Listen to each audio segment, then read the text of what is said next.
He's hitting in the 3 spot. He's a shortstop. He's had all of 25 games under his belt in the big leagues, but he's hitting third, batting .337. Adrian Gonzalez had another all-star season. He's the lefty power hitting first baseman. Former Met Justin Turner at third base. Since he left the Mets, he's been about a .315 hitter. Andre Ethier, resurgent. He's in right field, a .294 batter this year. A.J. Ellis is the catcher, and it's bizarre. This is a career .240 regular season hitter, but in the postseason, he's closer to .400. Jock Peterson in center. Terry Collins used to manage his dad.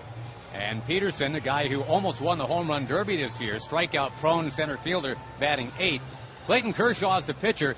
He bats number 9. And Howie, as it was written here locally in L.A., the Dodgers players are mostly playing for legacy and love, but their manager is managing for his job, as you kind of mentioned a little bit earlier. If Kershaw loses in this NLDS again, or if Adrian Gonzalez hits 188 in the first round again, those guys aren't going anywhere. But Don Mattingly and the Dodgers feel like there's some pressure to win right now. The Mets so thrilled to be here, and we're getting close to the first pitch. And that first pitch about to be delivered by Clayton Kershaw, brought to you by Empire City Casino. Come play electronic blackjack and 3-card poker now at Manhattan's Closet Casino. Empire City Casino, game on.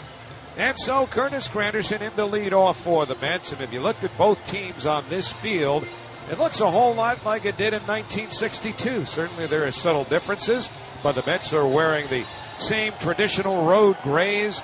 New York across the chest. Dodgers in their home whites. Kershaw into the windup. The first pitch of the game drilled in the air to deep right. Back goes Ethier onto the track to make the catch. One man out. A 94-mile-an-hour fastball turned around by a very aggressive hitter, Curtis Granderson, but just a long out. So one pitch, one away, and David Wright coming up. Mets fans, whether you're on the way to the ballpark or just driving around listening to the game, we want you to be with us for all the excitement. So don't text, don't call, just drive. A reminder from the New Jersey Motor Vehicle Commission, put your phone to bed and visit justdrive.com. When Clayton Kershaw pitched a complete game 3-hit shutout in late July against the Mets at Citi Field, David Wright was still wondering if he'd ever play this year. He's batting now, and the first pitch to the right-hand batter, a fastball fouled back to the screen, 0-1. Kershaw against the Mets is 6-0 in his career with a 1.34 earned run average. David 3 for 14 against him after hitting .289 on the year. And the 0-1 on the way from Kershaw, a curveball, and that's low, 1-1. One thing I believe is instructive is that both Mets hitters have gone after those first pitch fastballs from Kershaw. And if they're around the plate, you might as well. The 1-1. Hit on the ground, foul down the third baseline, a ball and 2 strikes. Because Kershaw can be downright devastating when he gets in front of you, even strike one. Most pitchers will tell you strike one is the most important pitch you throw anyway. But both Kershaw and Greinke, and for that matter, deGrom tonight, they don't walk a lot of people, so if they're around the plate, go after them. The 1-2 on the way. Fastball outside, 2 balls and 2 strikes. The umpires lineup brought to you by Lincoln Technical Institute, always offering the best lineup of career choices. Get started today at lincolnedu.com. First Kershaw into the windup, the 2-2 on the way to right, and a curveball dribbled foul back to the backstop. Remember, 6 umpires in the postseason, so Alan Porter has the plate, Jim Wolf at first, Greg Gibson at second, Chris Guccione is at third. Gary Cederstrom, the crew chief, is on the left field line. Chad Fairchild is on the right field line. 2-2 to David Wright, 1 out, nobody on, just getting started. Kershaw deals, and it's in the dirt. Low inside, a fastball. And a full count now to Wright with Yoenis Cespedes waiting on deck. Dodgers won 2 more games than the Mets during the regular season, and they had to rally the last week of the year to grab home field advantage. And now the payoff pitch on the way. Fastball fouled straight down. Might have clipped David's foot at home plate, and it's still full. Thing of it is, had the Mets maintained home field advantage, which obviously they all would have loved, tonight's game might have been dicey because we understand it was raining pretty hard right around what would have been game time in New York. Obviously, this one getting started at nearly 10 o'clock Eastern time. And Kershaw's payoff pitch on the way. Swing and a foul. Coming straight back. That'll reach the second deck behind first base. 95-mile-an-hour fastball there from Kershaw. who, as you would imagine, was all over the leaderboards in the National League among pitchers, even though he was just 6th in wins with 16. 3-2. The outfield straight away. Here's the payoff pitch to right. Fouled off of the catcher Ellis. He couldn't hold on. And the count remains full. But Kershaw was 3rd in the league in earned run average. He had 4 complete games to tie for the major league lead. He led the majors in innings pitched with 232 2/3. Led the majors in strikeouts. Got over the 300 mark in his last outing. 301 for the year. And again, the payoff pitch on the way to right. Swing and a foul back to the screen. And David, who's 3 for 14 against Kershaw in the past, having a tough at-bat here. It was a 9-pitch at-bat after Granderson went for 1. So Cespedes waiting patiently on deck. Gonzalez, Kendrick, Seager, Turner, 1st to 3rd around the infield. Crawford, Peterson, Ethier, left to right in the outfield. Payoff pitch. Another foul ball. That'll come right back into the second deck behind home plate. And Kershaw that time muscled up to 96. The hardest pitch he's thrown among the 10 that he's thrown to David Wright. A.J. Ellis, as he often has, catches Clayton Kershaw. Switch it to Yasmani Grindal, the other catcher for the Dodgers. So again, here's the payoff pitch to right. Low ball 4, and David with an outstanding at-bat against Kershaw works out a 1-out walk. David's longest at-bat of the year, and it comes against a guy who's got a 7-to-1 strikeout to walks ratio. So here is Cespedes now. Cespedes finished on the cold side as he went 2 for his last 14. He's gone over 50 at-bats now without a home run, batting .287 as a Met. He had 17 homers with New York, and that's in around a third of a season, 57 games in all. He had 35 home runs total between his work with the Tigers and the Mets. Drove in 105 all told. Right-hand batter, Kershaw deals. Fastball right down the middle, a called strike at 96. Kershaw actually has what they call reverse splits, but they're nothing to make a big fuss about. That means that the right-handed hitters, who you would imagine might hit him a little better than the lefties, actually don't. Cespedes doesn't hit left-handers all that well either. 0-1 the count. The pitch, swing and a miss, and a sinking fastball, the two-seamer at 91. And the count 0-2 to Cespedes.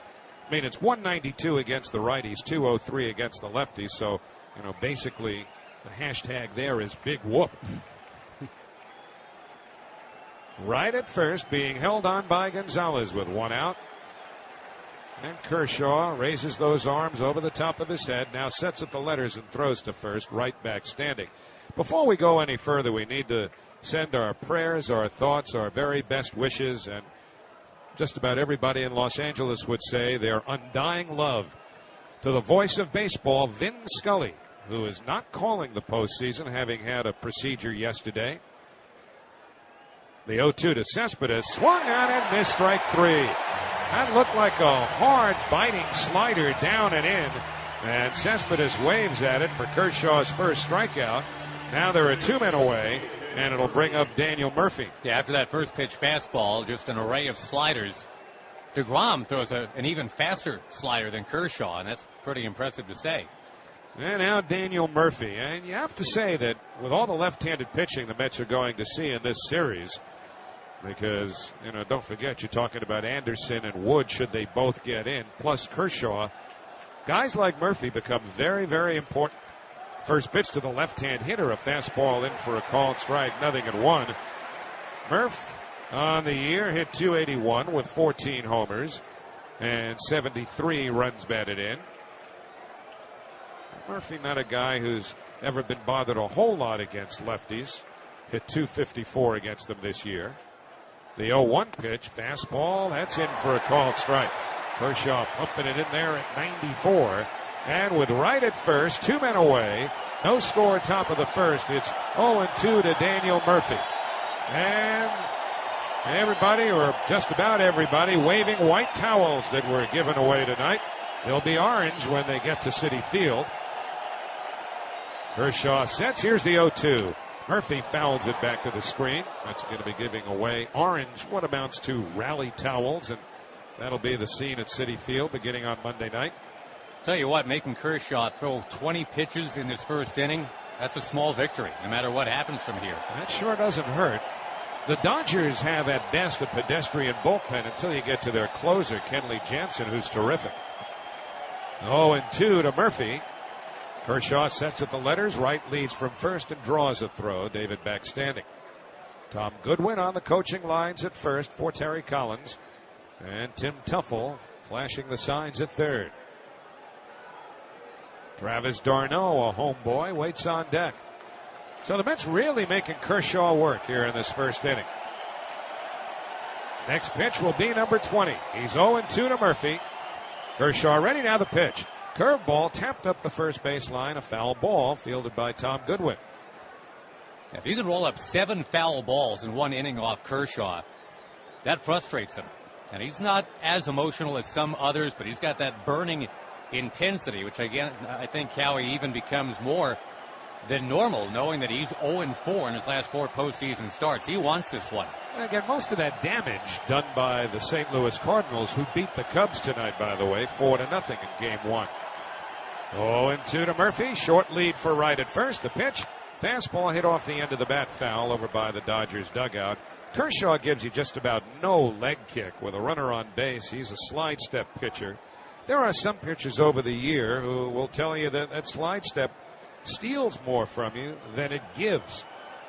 You know, Tom Seaver often talked about the fact that he'd lose a little velocity and probably a little location with that slide step, but Kershaw doesn't mind it at all.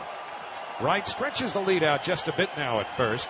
The 0-2 to Murph. Tries to check his swing, but he goes around. Strike 3, side retired. Fastball in the dirt, and Ellis tags Murphy to complete the strikeout. Side retired. 21 pitch inning for Kershaw, but the Mets come up empty. No runs, no hits, a walk, 1 left. Middle of the first, it's the Mets nothing. The Dodgers coming up. Mets did not score against Clayton Kershaw in the top of the first inning. And so Carl Crawford will lead off against Jacob deGrom. And again, in the case of deGrom, this is all new territory to him, the postseason. So we'll see if there are any butterflies or nerves that might manifest, and lack of what for him is usually great command. Crawford, a left-hand batter. The first pitch fastball is high and outside for ball 1. Crawford spent some time on the disabled list this year. Seems he does that just about every year.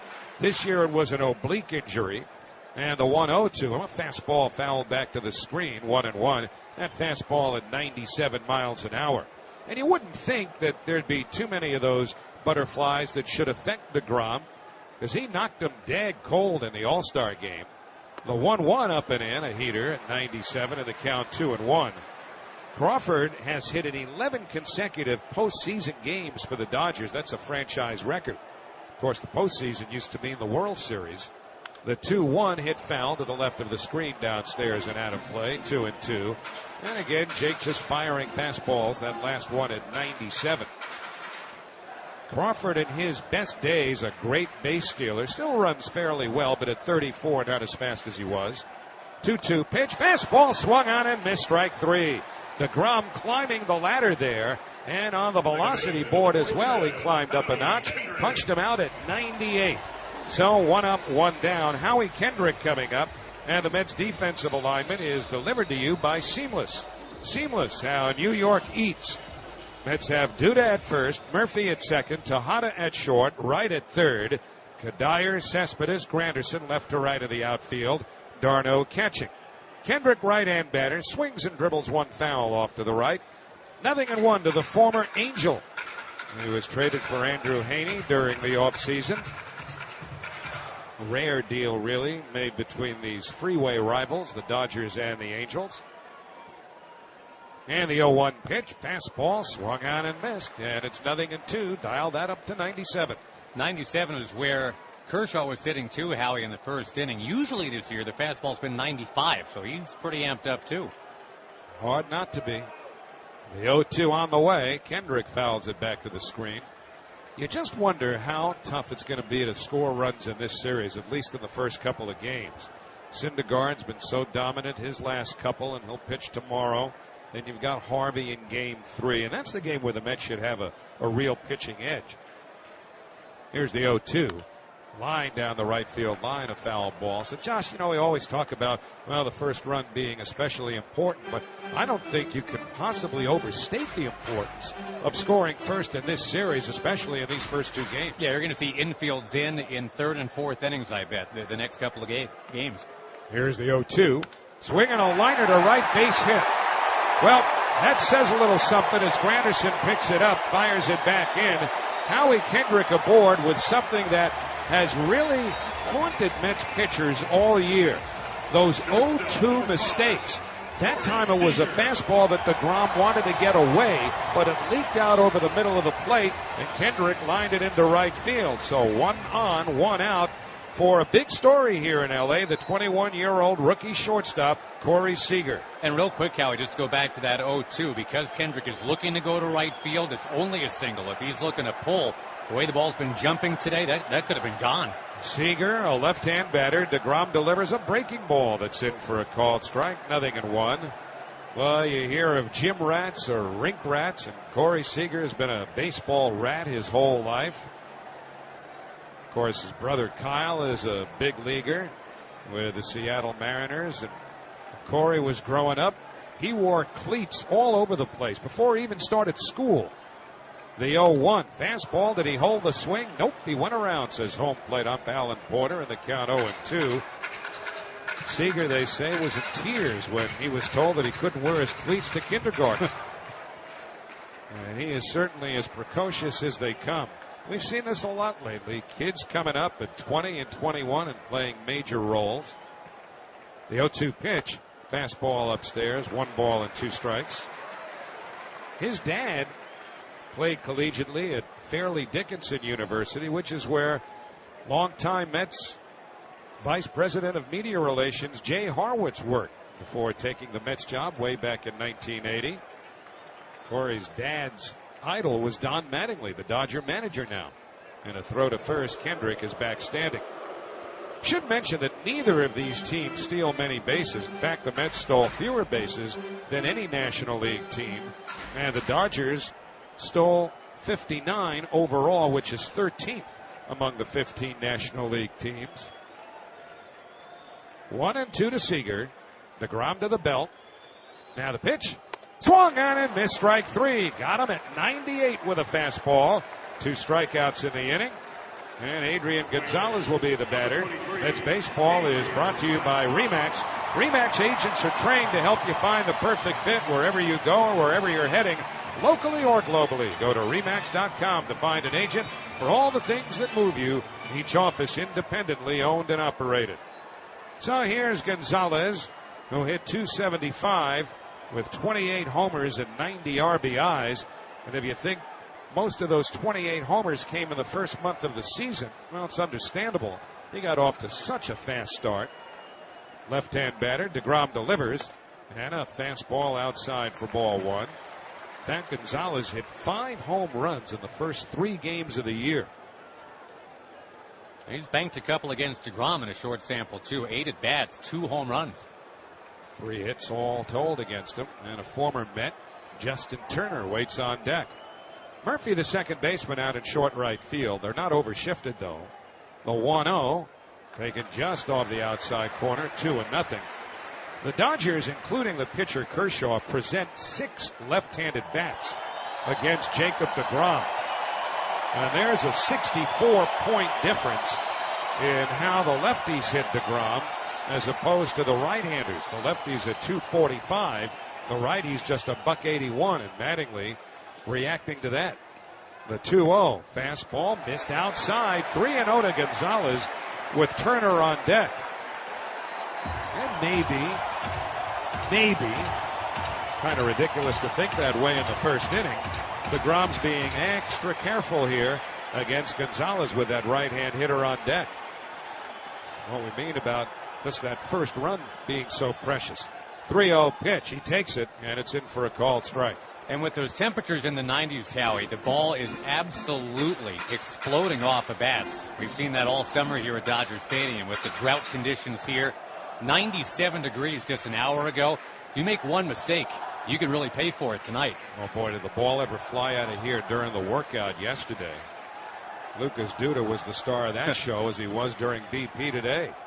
deGrom ready, 3-1 pitch, swung on and foul straight down at home plate. We'll pause quickly for station ID on the WOR Mets Radio Network. This is Kristen Marks for WOR New York. A teen boy is dead after falling down an elevator shaft at an abandoned building in Brooklyn. Details after the game. Howie Rose, Josh Lewin with you at Dodger Stadium. Game 1 of the division series. Scoreless in the bottom of the first. Howie Kendrick is the runner at first. Duda now playing behind him with a 3-2 count to Gonzalez. Kendrick will be running on the pitch. deGrom to the belt. Kendrick runs the pitch, swung on and missed, strike 3. He blew a fastball down in the zone by Gonzalez at 98 miles an hour, and that retires the side. 3 strikeouts for deGrom, no runs, a hit, 1 left. So he and Lucas Duda, who's on deck, are probably flat broke right about now. First pitch to d'Arnaud, a right-hand hitter, is a sinker low inside for ball 1. In fact, Duda just rolled his eyes yesterday when I asked him how much he had to shell out for tickets for friends and family. Suffice to say, it was a healthy number. The 1-0, that's taken upstairs. 2-0 to d'Arnaud, but that's curious to see how Travis responds to these 4 days off, because he finished just 4 for his last 27 and 6 for his last 47, hitting .268 overall. 2-0 from Kershaw, pulled on the ground to third, right at Justin Turner. He's got it. Fires to first in time, 1 away. And that will bring up Riverside's Lucas Duda. Mets fans, make the call to the bullpen and replace that inefficient beast in your basement with an American-made Peerless Boiler. Go to peerlessboilers.com for more info and to find a dealer near you. Remember, Peerless builds America's best boilers. Josh was mentioning earlier that Lucas actually knocked a letter right out of some signage underneath the big scoreboard above the right field pavilion. First pitch on the way to the left-hand hitter. Fastball hit back towards the mound off the leg of Kershaw. Rolled slowly towards first. Nobody will get it. And Duda's aboard with an infield hit. Looked like it hit Kershaw right on the side of the foot around the instep. Nobody's come out of the Dodger dugout to check on him yet. And he's walking okay. So the Mets, with Lucas Duda drilling one just off probably the heel of Kershaw as he reached back to try to deflect it, is on with an infield single. And I tell you what, Howie, after having been 0 for 9 with 7 strikeouts against Kershaw, Duda on his last 2 swings against him now is 2 for 2.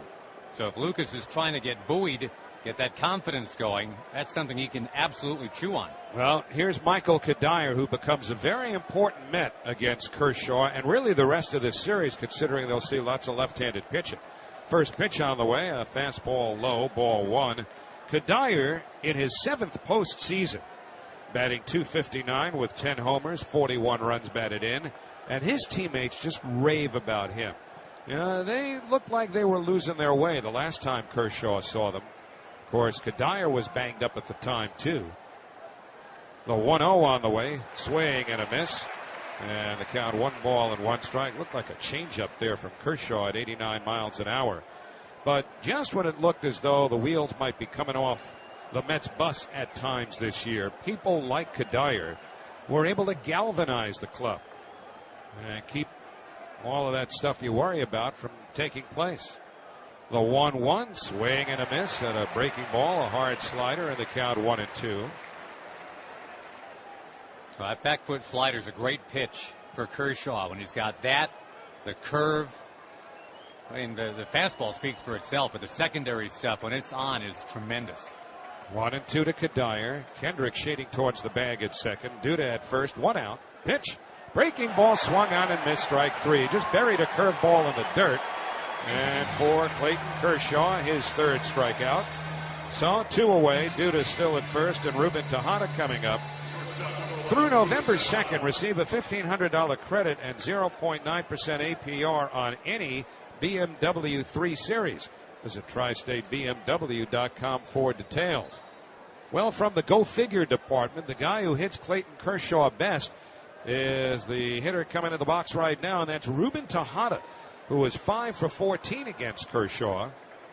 But Ruben made some significant contributions over the second half of the year. After the All-Star break, he hit .287, including .340 in September.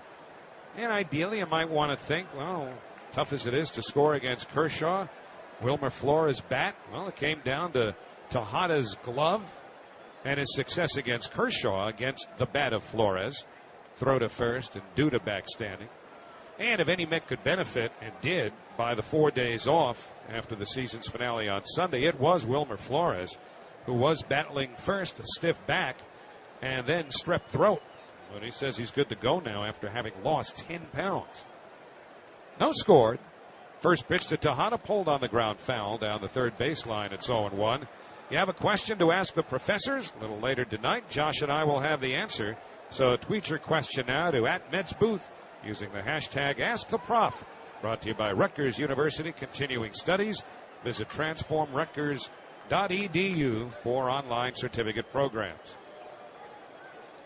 Each team with a hit, no score. 2 out top of the second due to slow runner at first. Not much of a lead. Outfield not deep. And the 0-1 fouled straight down. And it's 0-2 on Ruben Tejada with Jacob deGrom on deck. Well, the Dodgers already have an 0-2 base hit. Maybe it's the Mets' turn. And as you said, Howie, Clayton Kershaw's Panamanian kryptonite has been this guy, Ruben Tejada. Always seems to make some contact against him. Justin Turner basically guarding the line against Ruben at third. I mean, he's right on that line and behind the bag. Even Justin just motioned towards the hole, wondering if he should move a little further over. The 0-2 on the way. Curveball swung on and missed. Strike 3. Ball in the dirt. Ellis tags Tejada. Side retired. 4 strikeouts for Kershaw. Final weekend last week. Turner a right-hand batter. And deGrom's first pitch taken low, 1-0. The Dodgers were shut out and no hit by Mike Fiers and Jake Arrieta. And those no-hitters came in a period of just 10 days. Here's the 1-0. Turner fouls it straight back out of play, 1-1. But now that's off the table tonight as both teams have a hit, although we're scoreless in the bottom of the second. What we have seen already is 7 strikeouts in an inning and a half. And Kershaw with a 98-mile-an-hour fastball and a 77-mile-an-hour curveball.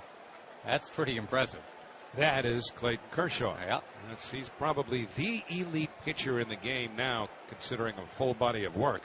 The 1-1 breaking ball low. It's 2-1 on Turner. Justin was on the disabled list with a right thigh skin infection a couple of months ago. And initially, before they got that thing under control, Justin was really scared. They thought that might be something pretty serious. Here's the 2-1.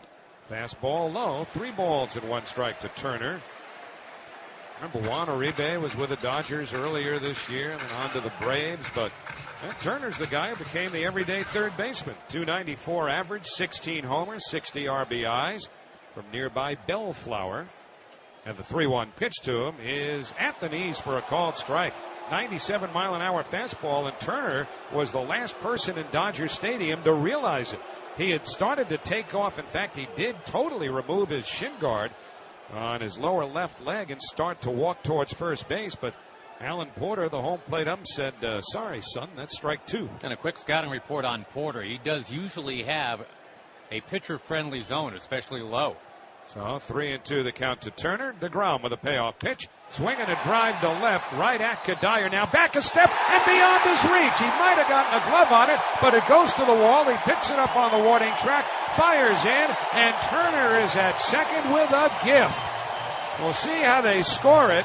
That ball was hit like a shot right at Michael Kadire. He came in a step, and then as he tried to go back on the ball, he just never got comfortable, and it went just beyond his reach. Still can't tell if that might have ticked the edge of his glove or not, but Turner is at second with nobody out, and it is scored a 2-base hit. And there's a good representation of how the ball is going to jump with these Santa Ana winds here, having pushed on through. Still in the 90s right now. I think Kadire thought that ball was going to be right at him. Instead, it shot up towards his cap. So that brings up left-hand hitting Andre Ethier. Yeah, it looked like the ball just barely deflected off the edge of his glove. Should have had it, though. And here's Ethier. Lines one foul down the left field line, out of play. That was a 97-mile-an-hour fastball. Next time you need to send money, send it online at westernunion.com or with its mobile app. Send money online quick as a click with westernunion.com. So with that first run so crucial, deGrom, who thought he had his first out in the second, now has to muscle up. Ethier had a good year for the Dodgers. The 0-1, fastball fouled back over the screen, 0-2. Early in the year, it seemed that Ethier was an afterthought. Yasiel Puig never really got it going this year, and he's somewhat temperamental and played himself out of favor. Also wound up on the disabled list with a hamstring injury. And Ethier, who at first was thought of as basically a fourth outfielder, well, he's played pretty much every day over the final third of the year. 0-2, the pitch. Breaking ball in the dirt. 1 ball and 2 strikes with A.J. Ellis, a right-hand hitter, on deck. Ethier, a solid pro, and although Terry Collins knows him from his days in the Dodgers system, Ethier was not born a Dodger. He was acquired in a deal with the Oakland A's, but was in their farm system when Terry was running things here. 1-2 the count. Outfield straightaway. Turner leads from second. The pitch. Fastball just outside. Very close pitch at 98, and it's 2-2. Josh, I don't know if you see the breakdown of deGrom's pitches to this point, but he has thrown a whole lot of fastballs. Yeah, about a 3-to-1 ratio, in fact, almost so far. Among his first 30 pitches. He's 2-2 here to Ethier. Tejada, the shortstop, in behind Turner, trying to keep him close. The pitch. Tries to hold his swing. He went around at a high fastball. Strike 3. And Ethier, very angry about that, is arguing with Alan Porter, the home plate ump. Now, it was Porter who made the call without going down to third and looking for help from umpire Chris Guccione. And he did not signal foul ball or anything like that. Ethier wanted Guccione to offer his input, but Porter said, nope, I've got it. Yeah, Porter immediately pointed to Ethier. In that same split second, Ethier pointed down to Chris Guccione, but Porter trumps. So that's one big out for deGrom. Turner at second, and here's A.J. Ellis, right-hand hitter. First pitch to him, high and tight, a fastball, ball 1. And as Josh mentioned earlier, A.J. Ellis, basically a pedestrian hitter. Well, he's on a 10-game postseason hitting streak during which he's hit .406. Outfield straightaway against him. deGrom to the belt. Keeps looking at Turner. Now comes home and balks. I don't know the time was called or not. Well, the second base umpire, Greg Gibson, has his hands up to indicate time had been called because deGrom, as he came off the rubber, suddenly aborted his delivery. And a major thing, maybe he slipped or somehow rolled an ankle, but it was the second base ump who yelled. And that's coming from behind deGrom. That's what got Jake's attention. That's why he stopped his delivery. Now he's ready to go. And the 1-0 way upstairs, overthrew that fastball at 97 in the count, 2-0. Well, deGrom is pumping in the fastballs, and a lot of them, Howie, have been up. The Dodgers have chased up so far. And if there's a kind of a wind blowing through their dugout right now, and I would think the first huff and puff would come from their hitting coach, Mark McGwire, it would be, guys, slow it down, make him get it down. But so far, the Dodgers are up there hacking at the high heat. Now remember, first base is open here. You've got the 8 and 9 hitters, Peterson and Kershaw, to follow Ellis. 2-0 the count. deGrom ready, now the pitch. Fastball, that's in for a called strike. It's 2-1. Ellis on the year hit .238, and he too missed some time on the DL with right knee inflammation. No score, Dodgers threatening. Turner with a leadoff double, misjudged by Kadire. Ethier struck out. Now it'll be a 2-1 to A.J. Ellis on the way. And pop foul. That'll reach the seats back upstairs behind home plate. Another fastball, though, at 96. And the count 2-2.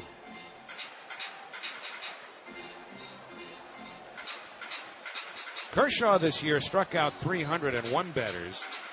deGrom struck out 205.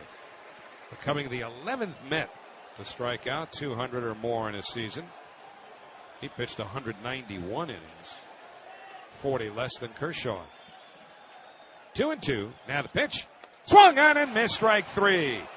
So deGrom coming back with what looked like a hard slider. Picks up his 5th strikeout before Jock Peterson hits. We'll pause for station ID on the WOR Mets Radio Network. This is the home of the Mets. The new 710 WOR New York.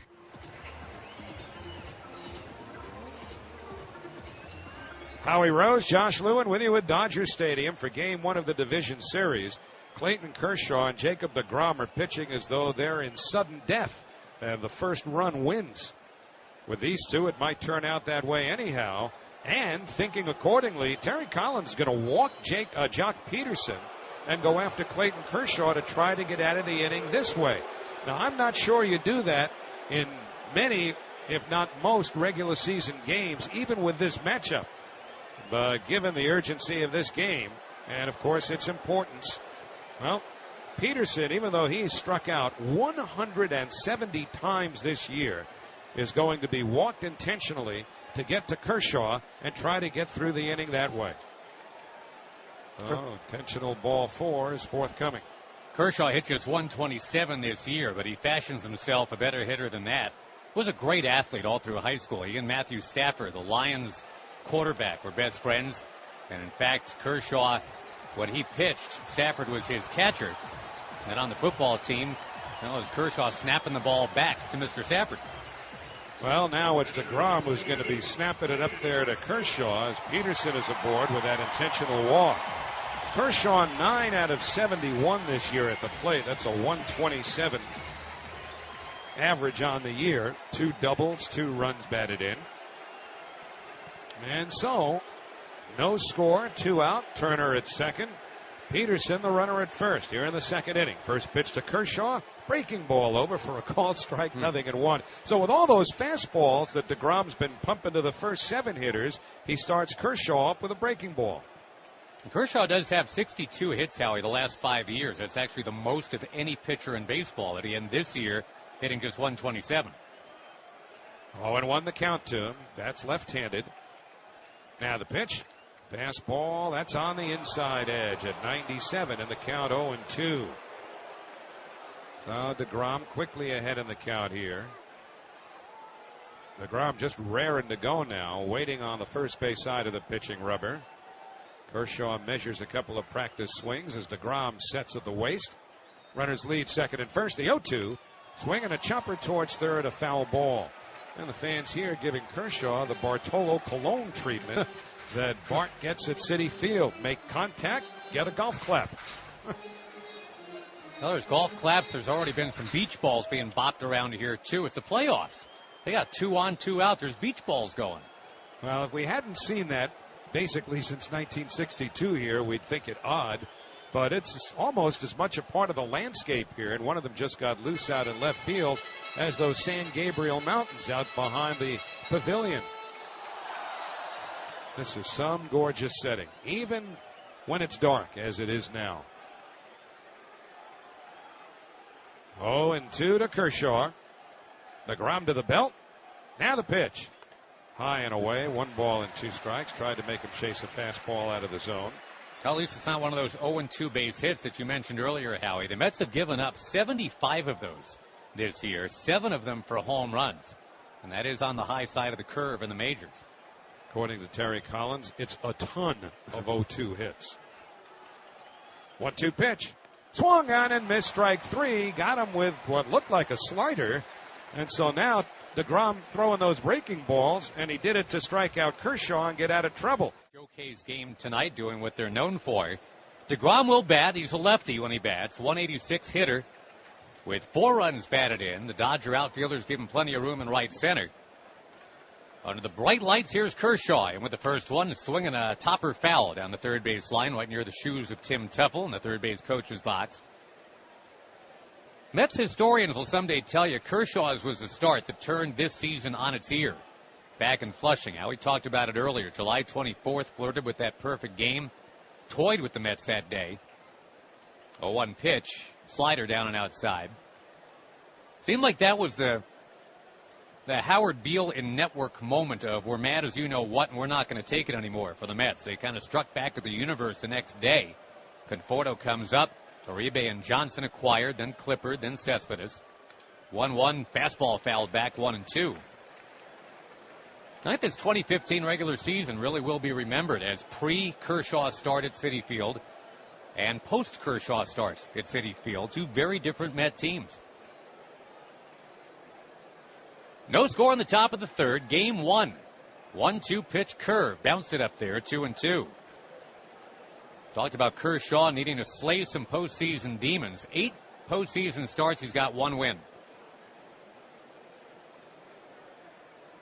He was the second best left-handed pitcher in this ballpark tonight, 1 behind Sandy Koufax. Rock on the rubber. Here's a 2-2 delivery. Breaking ball swung on and beaten on the ground near first. deGrom flying down the line. Frisbee toss Gonzalez to Kershaw, covering. Got him by only half a step. The long striding former college shortstop, Jacob deGrom, quickly down the line, 1 out. And the veteran Curtis Granderson will dilly-dally by the on-deck circle to give deGrom time to get back to the dugout and catch his breath on the steamy hot night.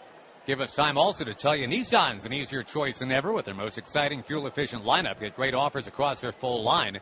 Shop your local Nissan store and choose Nissan.com.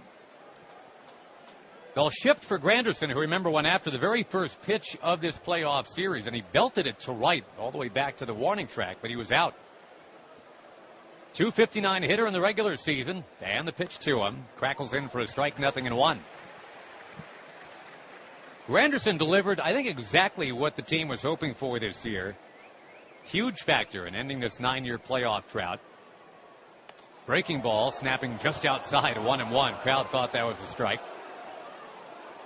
It's pretty weird how a guy who bats leadoff in New York City can somehow be under the radar, but he's been buried under the avalanche of excitement generated by Cespedes and all the young pitching. 1-1 fastball up and outside, 2-1. Granderson's on base percentage, .364, his best since 2011. 2-1 delivery from the big left-hander Kershaw. Tried to check his swing, couldn't do it. Breaking ball down and outside, 2-2, with the swing up over top of it. Curtis wanting to rinse and spit the sour taste of the postseason failure from his mouth. His last October, as a Yankee, of course, not a Met, he went 3 for 30 last time he was playing baseball in October. Motion on the mound, the 2-2 pitch. Curve is looped in the air, shallow left field. That ball might fall. It does. Parachuting down in there for a hit beyond Seager and in front of the charging Carl Crawford. So it is Granderson aboard with 1 out here in the third. He just kind of stayed back on a breaking ball. He just kind of fought it out there in a shallow left. Yeah, that's big because it's Granderson, the left-handed hitter, muscling that bloop singled in against Kershaw, and so it's a bit of a bonus. You get Granderson on, now you've got David Wright behind him. Granderson, who hit just 180 this year against lefties and had to rally to get that average that high. Brings up David Wright, who had actually a 12-pitch at bat. I called it an 11 in the first inning. That was a 12-pitch at bat that turned into a walk. Longest at bat of the year for David before that had been 8 pitches, and he worked Kershaw to a dozen. Gonzalez holding on Granderson, and the pitch waved at and missed, 0-1, a high fastball. Now, we keep talking about how important it is to just get out and get one in this game, get a lead. Granderson will measure a lead here at first, and he's the team's best base-stealing option. However, Kershaw has got a tremendous pick-off move. He does not let you run. Setting near the chest, here he comes, swinging it foul to the right side, 0-2. It's such a good move, Josh, that a lot of times you'll have a manager try and buy a balk from an umpire, and in fact, Kershaw did balk 3 times this year, second most in the league, so you can get him on one of those. If you're able to get a big enough lead, more times Kershaw will balk. A little bit of a shift on for David Wright here. Remember, a right-hand batter. The pitch to him, 0-2. Steered in there, strike 3 called. And David Wright is the latest now to take up the strike zone of Alan Porter with Alan Porter. Right back to the dugout. It'll be up to Cespedes to keep the inning going now. Cespedes striding very slowly up to the plate. He was the second half difference maker. The Cuban Don Clendenin, 17 second half homers. Just one less than he had in 102 games with Detroit. And it is tough to take your eyes off him. From the day-glow compression sleeve to that big number 52 medallion dangling from his neck. Body of an NFL linebacker. He commands your attention. And they'll shift for him, too. 3 between second and third. Huge hole on the right side of the infield as the fastball is dumped too low, 1-0. You don't often see the exaggerated shift against right-hand batting. And Cespedes, by the way, has struggled against lefties this year. Little lob toss to first from Kershaw. Yoenis doesn't have a hit against a lefty anytime there's been a pitch in the upper third of the strike zone. And there have been close to 100 of them. There's kind of a book on Cespedes now, if you're a lefty, on how to get him out. No score for now. The pitch down and in. And Cespedes runs the count to 2-0.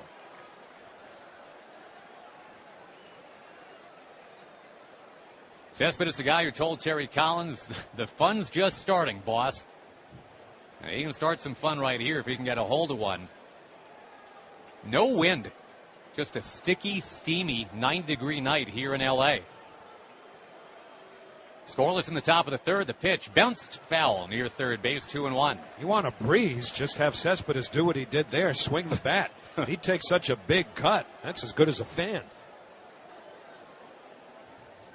What an incredible journey for Cespedes from Campochuela, Cuba, with its 30 houses on 3 streets, to this.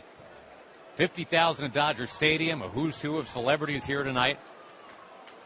And trying to get the Mets on top here in the top of the third inning. Granderson the lead from first, 2 out. Now the pitch, swing and a foul back. He took a big cut, 2-2. Speaking of celebrities, you see Koufax? I did see Koufax, and he's almost 80 years old, Howie. I tweeted, he looks better in a pair of jeans at 80 than I did at 25. He's just royalty, period. Baseball royalty. The guy doesn't age. I mean, seriously, he looks like he's 48, 50 years old. He's almost 80. 2 balls, 2 strikes to Cespedes. Gonzalez continuing to hold on Granderson. Outfield deep. And Kershaw will again lob a throw to first to get Granderson scrambling back. Koufax and Terry Collins are friends. And when the Mets clinched National League East a couple of weeks ago in Cincinnati, Terry thought it was really cool that he got a congratulatory call from the great Mr. Koufax. Granderson extends the lead by half a step off of first. Kershaw again setting, now delivers. Breaking ball swing and a miss. Down he goes. Cespedes is out. He has struck out twice tonight. So the Mets can't cash in on a 1-out single. We go to the bottom of the third to see if deGrom can hold serve. No score between the Mets and Dodgers. Game 1. Carl Crawford leads off. First pitch breaking ball swung on and missed, 0-1. Crawford a strikeout victim in the first inning. A 98-mile-an-hour fastball is what got him. deGrom has pretty much parked his car in the 98 zone tonight. 0-1, just a shade low, says Alan Porter. 1-1. That one was off speed. We'll get you a scoreboard update momentarily, sponsored by your Tri-Honda dealers. Go to TriHondaDealers.com. Check out their best deals today. 1-1 pitch. Here's fired high, 2-1. Cardinals get out to a 1-0 lead on the Cubs in their best of 5. Tommy Pham and Stephen Piscotty hit home runs late to put it away. A 4-0 final. Lackey over Lester. 2-1 pitch. Late swing and a miss. Blazing heat at 97, 2-2. Royals rallied, and even their series with the Astros at 1. 5-4 Kansas City wins today. Ben Zobrist had the game-winning hit. 2-2 pitch is popped in the air near third and short. David Wright galloping over it, but Tejada calls him off. The shortstop hugs it. He's got it. 1 man down here in the third, and Howie Kendrick coming up. First time anybody besides Travis d'Arnaud has been able to secure an out for Jacob deGrom. All the other outs were on strikeouts. Well, if it gives the Mets a little bit of incentive here, or a little bit of good karma anyway, you have a number 3 seed against a number 2 seed in the AL, and the number 3 seed is up 2-0. Tell you more in a second as the pitch comes to Kendrick. Bouncing ball near short. Tejada's got the third hop, shuffle step in the throw to get Kendrick 2 up, 2 down. But the Texas Rangers, who ended up kind of backing into that AL West title, and they're the 3 seed. They go to heavily favored Toronto and win twice. They won today in 14 innings. Pushed across 2 in the top of the 14th off former Met LaTroy Hawkins. The guy filling in for former Dodger Adrian Beltre, Hanser Alberto, had the game-winning hit. So 2-0 Rangers in that series. Seager, the rookie, slaps one towards left field on the first cut. Kadire on the move, reaches up. That's a fair ball. It bounces into the corner and up and over that short fence. It's a double. And the second time that Kadire has misplayed a fly ball into a double tonight behind Jacob deGrom. Slicing fly ball that from our angle looked like was going to bend to foul. Kadire lunging at it, and it hit maybe about 3 feet inside the chalk line. Then Kadire ended up hanging on that shallow wall out there like a towel on a towel rack chasing it. It looked like he took a bit of a wrong route. He cut straight across and then realized he was going to have to get back on that ball in the left field corner. And so once again, Jacob deGrom has to work around a fly ball that might have been caught. And now he's got to face Adrian Gonzalez, the guy that's homered against him twice in 9 at-bats. Here come the Dodger fans. No score for now, bottom of the 3rd.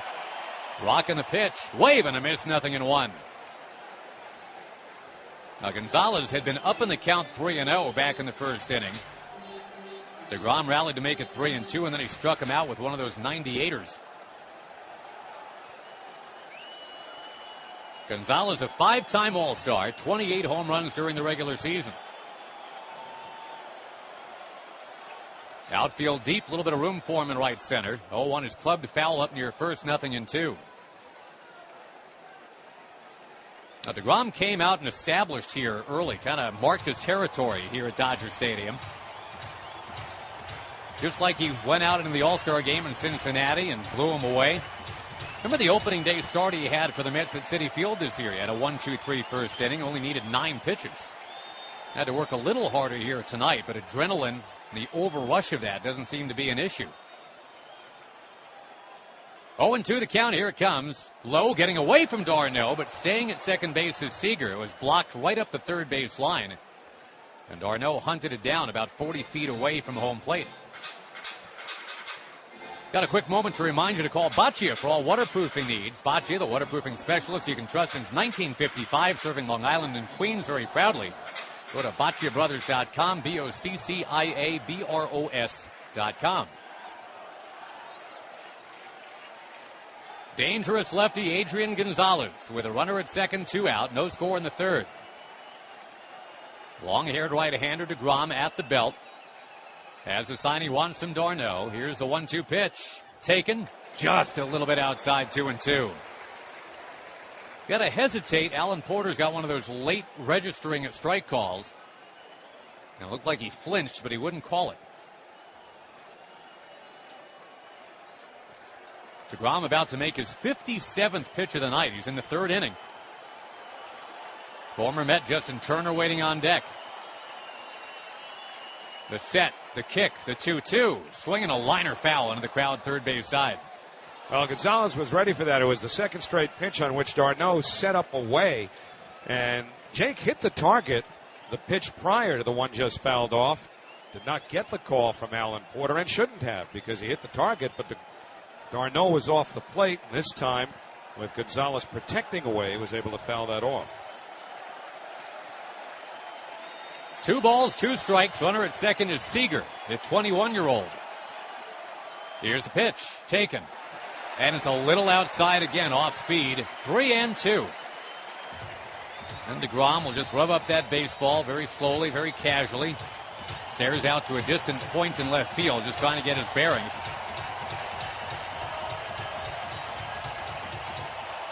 Fans waving those white towels they were given when they came in tonight. Even the celebrities. Larry King's got a towel. He's waving it right now. 3-2. Here's the pitch. Swing and a miss. He got him. Jacob deGrom with a slider to take care of Adrian Gonzalez. And the inning is over. The threat is averted. 7 strikeouts in 3 innings for Mr. deGrom. And cleanup in this lineup for Terry Collins. First pitch from Kershaw coming. That's low, 1-0. Is that any kind of surprise to you, Mark, that here's Murph not only in the game against the lefty, but hitting cleanup? Yeah, a bit, but I was also kind of surprised at how Terry insisted on leaving all these lefties in there just overall. 1-0 delivery on its way, taken, and it's low, 2-0. Conforto's the only exception. And for all the talk about, well, he's not fully formed yet, you don't really trust the defense, it's been Kadire, the veteran, who's misplayed a couple of balls and left tonight. Now, that was certainly a controversial decision by Terry there. It stayed pretty consistent. I think he, kept Conforto out against lefties even in the regular season. 2-0 from Kershaw comes. It's whacked in the air, deep to right field. That ball is going to go. Daniel Murphy parks it in the bullpen. The Mets have the lead. 1-0 here in the fourth. And if Clayton Kershaw is trying to avoid flashing back, he's doing a good job of hiding it. But this is what killed him in the postseason last year. Homers to lefties.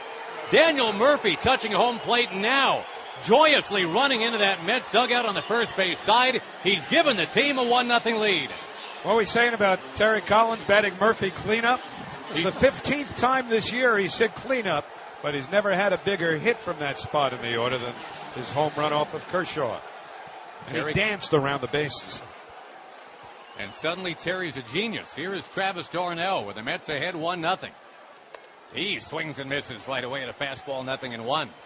There's so much talk about manufacturing runs in these games, but capitalizing on mistakes like that against a guy this good with a home run, those are big too. I think the Mets are going to have to do some of that here against this pitching.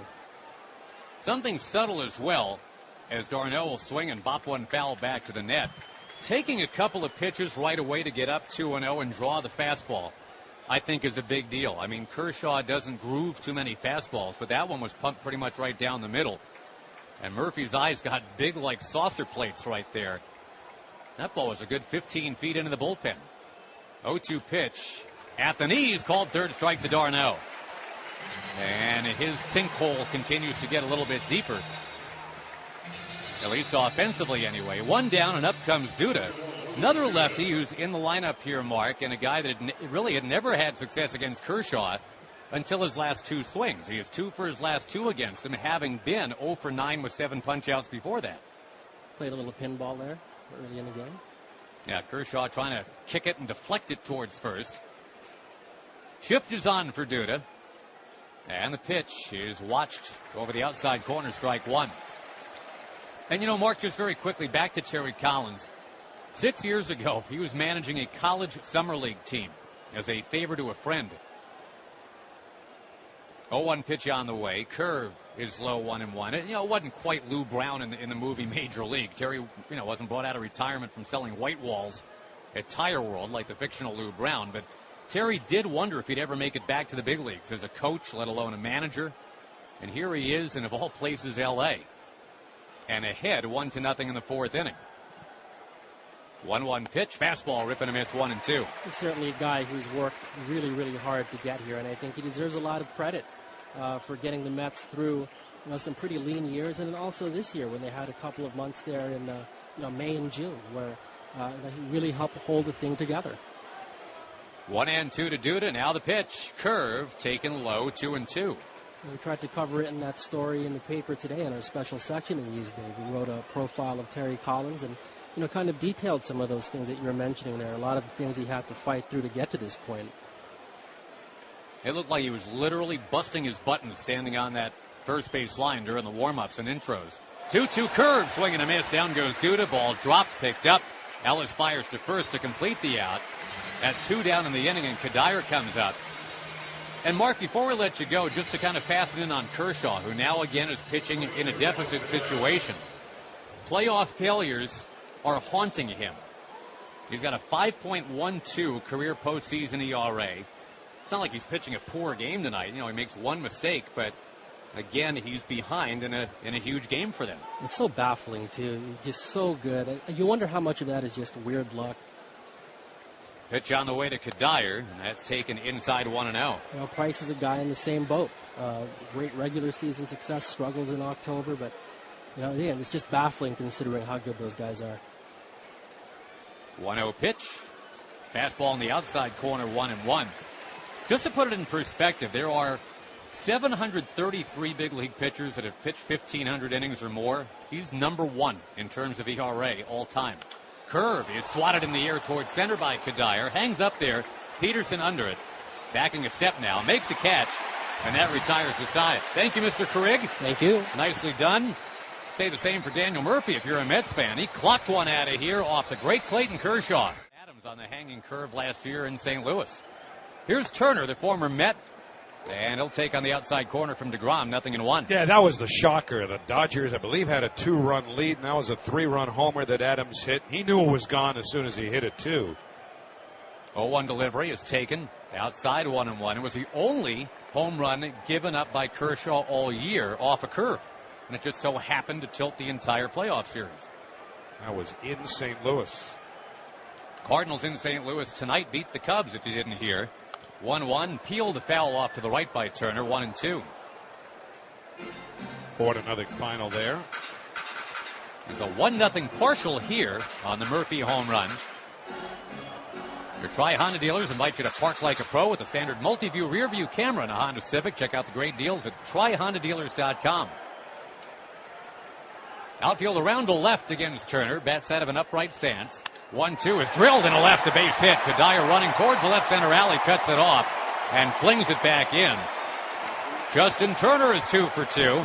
Andre Ethier will bat with a tying man aboard after we come back from a 10-second station ID on the WOR Mets Radio Network, driven by your Tri-Honda dealers.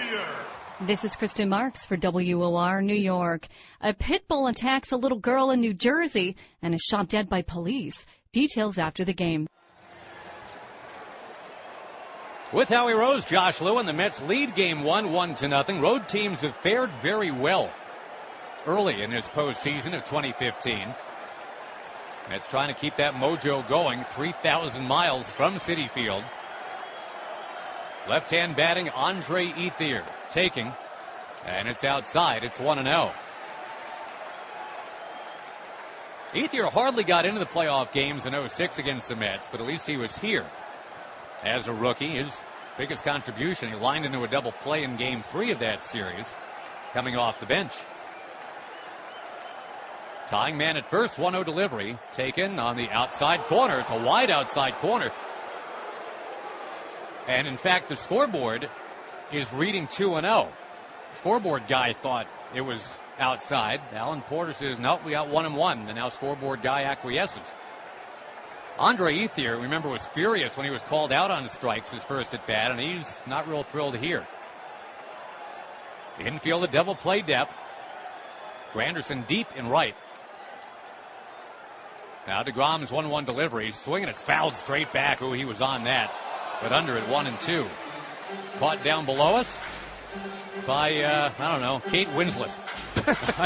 I mean, you know, the odds are good it's going to be a celebrity. She wouldn't be sitting that far back, though. No, that's true. She's big. All right, Jason Bateman caught that one. No, Jason will be sitting further down, too. Justine Bateman. There might you be go. That far Right. back. Natalie from Facts of Life just caught a foul ball. 1-0 New York. We're in the bottom of the fourth inning. deGrom on this sweaty Friday night. To the belt and in with a 1-2. Swing and a miss. A weak cut. Down he goes. Jacob deGrom has 8 strikeouts and 3 in the third. And now A.J. Ellis coming up. You know, Josh, that's the good news, but when you strike a lot of people out, generally that means you're throwing a lot of pitches. And deGrom has already thrown 68 pitches here. And so, you know, that doesn't speak to much more than 6 innings unless he's able to really minimize that pitch count from here on out. And it becomes, as the game goes along, an interesting thing for Terry Collins if he's got any thought of bringing back deGrom early, if there is such an animal as a Game 4. As A.J. Ellis settles in now, infield a double play depth, and he takes on the outside corner, strike one. You know, deGrom's throwing great tonight, so, you know, you could roll with him. 118 pitches, that's fine, but you'd be loath to bring him back on 3 days rest if you do that. That's the balance that Terry Collins has to try to figure now over the next few innings. Do you trust those middle inning guys enough? 0-1 the count to the righty Ellis. And the pitch is carved into the air down the right side towards the crowd. Into the crowd, 0-2. My guess, Josh, is that one of these starting pitchers tonight, or at least one of these starting pitchers tonight, will pitch a 4th game. because somebody's going to be behind 2-1 and playing to save their season. Right. And I think that's where you bring back either Kershaw or deGrom. A little dicier with deGrom, who's had Tommy John surgery, but I think that they probably would bring Jake back on 3 if it means saving the year. Yeah, I would bet against a deGrom-Kershaw rematch, but I would bet for one of those two guys being in that game, if there is such a thing. Mets ahead 1-0, 0-2 pitch. Rockets outside, 1-2. A.J. Ellis is playing in part, I think, because their other catcher, Yasmani Grandal, finished the season in the mother of all slumps. 4 for 82. You're not going to get a movie made out of your life hitting 0-49 down the stretch. That's part of why there's an A.J. Ellis sighting tonight. 1-2 delivery now. Swinging. It's another foul ball off to the right side. Those are the guys you don't trust in games like this. Right? Guy comes up 4 for 82, 8th inning, 9th inning, game on the line. Then they make that movie after all. Because that's baseball, Howie.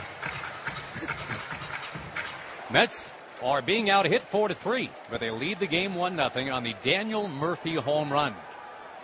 Another NLDS home run allowed by Kershaw to a lefty. The infield settles a double play depth. The 1-2 is lined up the alley in right center, base hit. Going to get it, Granderson, but stopping at second base is Turner. He might have had a good shot to go to third, but he got kind of caught watching Granderson pursue the ball. Mets might have gotten a break there. I think they did, Josh. The ball was not hit all that hard. So Granderson needed a little time to get to it. And by the time he did, Turner had already committed to staying at second. And the reason that's such a big base he doesn't get is twofold. One, had he gotten to third, he's in position to score on an out. But now you're talking about the 8 and 9 hitters in the order coming up. Jock Peterson is an all-or-nothing guy that they intentionally walked last time. Boy, his diamond turned into a cubic zirconium around July 1st. He's hit 155 since then. He was all the rage before then. Had a decent enough batting average, was sending home runs out of here, it seemed like every 3 days. 2 on, 1 out for him, the pitcher on deck.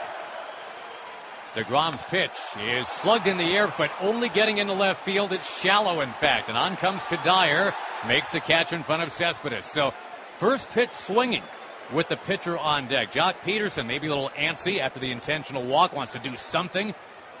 But he kind of chased one right there, it looked like. deGrom's first pitch was inside. He swung at it anyway and just lifted it to regular depth left field. You know what? That ball had such late life, and Peterson just got beat. That's such a good pitch by deGrom. That late life that runs in on the hands. And you can understand, I think, Peterson going after something in the strike zone there because you had Kershaw on deck. And now you've got Kershaw with 2 on, 2 out. But I give a lot of credit to deGrom for making that pitch in that spot. Well, he's already worked out of a leadoff double. That was in the second. Here's the pitch to Kershaw, and it's rammed in for a strike, 0-1. The challenge this inning was a leadoff single, and then first and second with 1 out. It's now first and second, 2 out. And Clayton Kershaw, again, handles the bat pretty well. Bats as a lefty against a long and lean right-hander deGrom. 0-1, late swing and a miss. It's 0-2. And Kershaw will back out of the box. Carl Crawford on deck. deGrom, remember, had a pedestrian September, but then his last tune-up against the Nationals about a week ago was very good. With 2 on, 2 out, the Mets ahead. Here's the pitch. Late swing foul off to the third base side. 96 miles an hour that time. Already 8 strikeouts in the game. deGrom had 7 strikeouts through 4 in that tune-up game against the Nationals. If he can take care of the pitcher here, he'd be at 9 through 4 innings tonight. Kershaw wearing the count on his back, 2-2. Actually, 0-2, is the count right now. And the pitch, a little bit low. It is 1 ball, 2 strikes. 2 out in the inning. He's just thrown way too many pitches. He's at 77 now. You'd like to be out of the 4th inning at about 60. Figuring 15 on average. Turner and Ellis have the leads respectively from second and first. Here's a 1-2. Bounced it to the plate. Nicely stopped by Travis d'Arnaud, shifting to his right. And he scooped it right up. So it is a 2-2 count now with 2 on, 2 out. deGrom with 14 regular season wins. And again, no spotlight seems too bright for Jacob deGrom. He's basically the same age as Clayton Kershaw. If you want to start talking about, oh, deGrom, he's so young, he's really not. Very poised. Kershaw requesting time, then backing out. Kershaw and deGrom were born 11 weeks apart. And the lone Mets All-Star with a 2.5 ERA. Jacob deGrom ready to go back to work now. With 2 on, 2 out, Mets ahead by a run. 2-2 pitch taken, and it's high, full count. So from 0-2 to 3-2 to the pitcher. And a veteran hitter on deck in Carl Crawford. Here comes the crowd again, waving those white giveaway towels. 50,000 strong here at Dodger Stadium. deGrom just trying to tune them all out and get Kershaw. Runners will be in motion now. Here's the payoff pitch. Swinging a fly ball, well struck left center. Back goes Cespedes, racing, warning track. Got it on the warning track. 2 steps before he gets to the wall. A belt by the pitcher to the opposite field. And Cespedes is equal to it. The Mets get out of the inning. Go to the 5th. It's Ruben Tejada who will try to kickstart something, and he's always hit Mr. Kershaw pretty well. Back for the play-by-play. Here is Howie Rose. All right, Josh. Tejada, who struck out his first time, is 5 out of 15 against Kershaw. Right-hand batter, then deGrom, then Granderson. And Kershaw's first pitch is taken on the outside corner, a called strike, a fastball, and it's 0-1. Kershaw needed 65 pitches to get through 4 innings. And that's with 8 strikeouts. deGrom has thrown 15 more. The 0-1 fastball swung on and missed. That one down in the zone, and the count 0-2. Yeah, Kershaw tonight, Greinke tomorrow.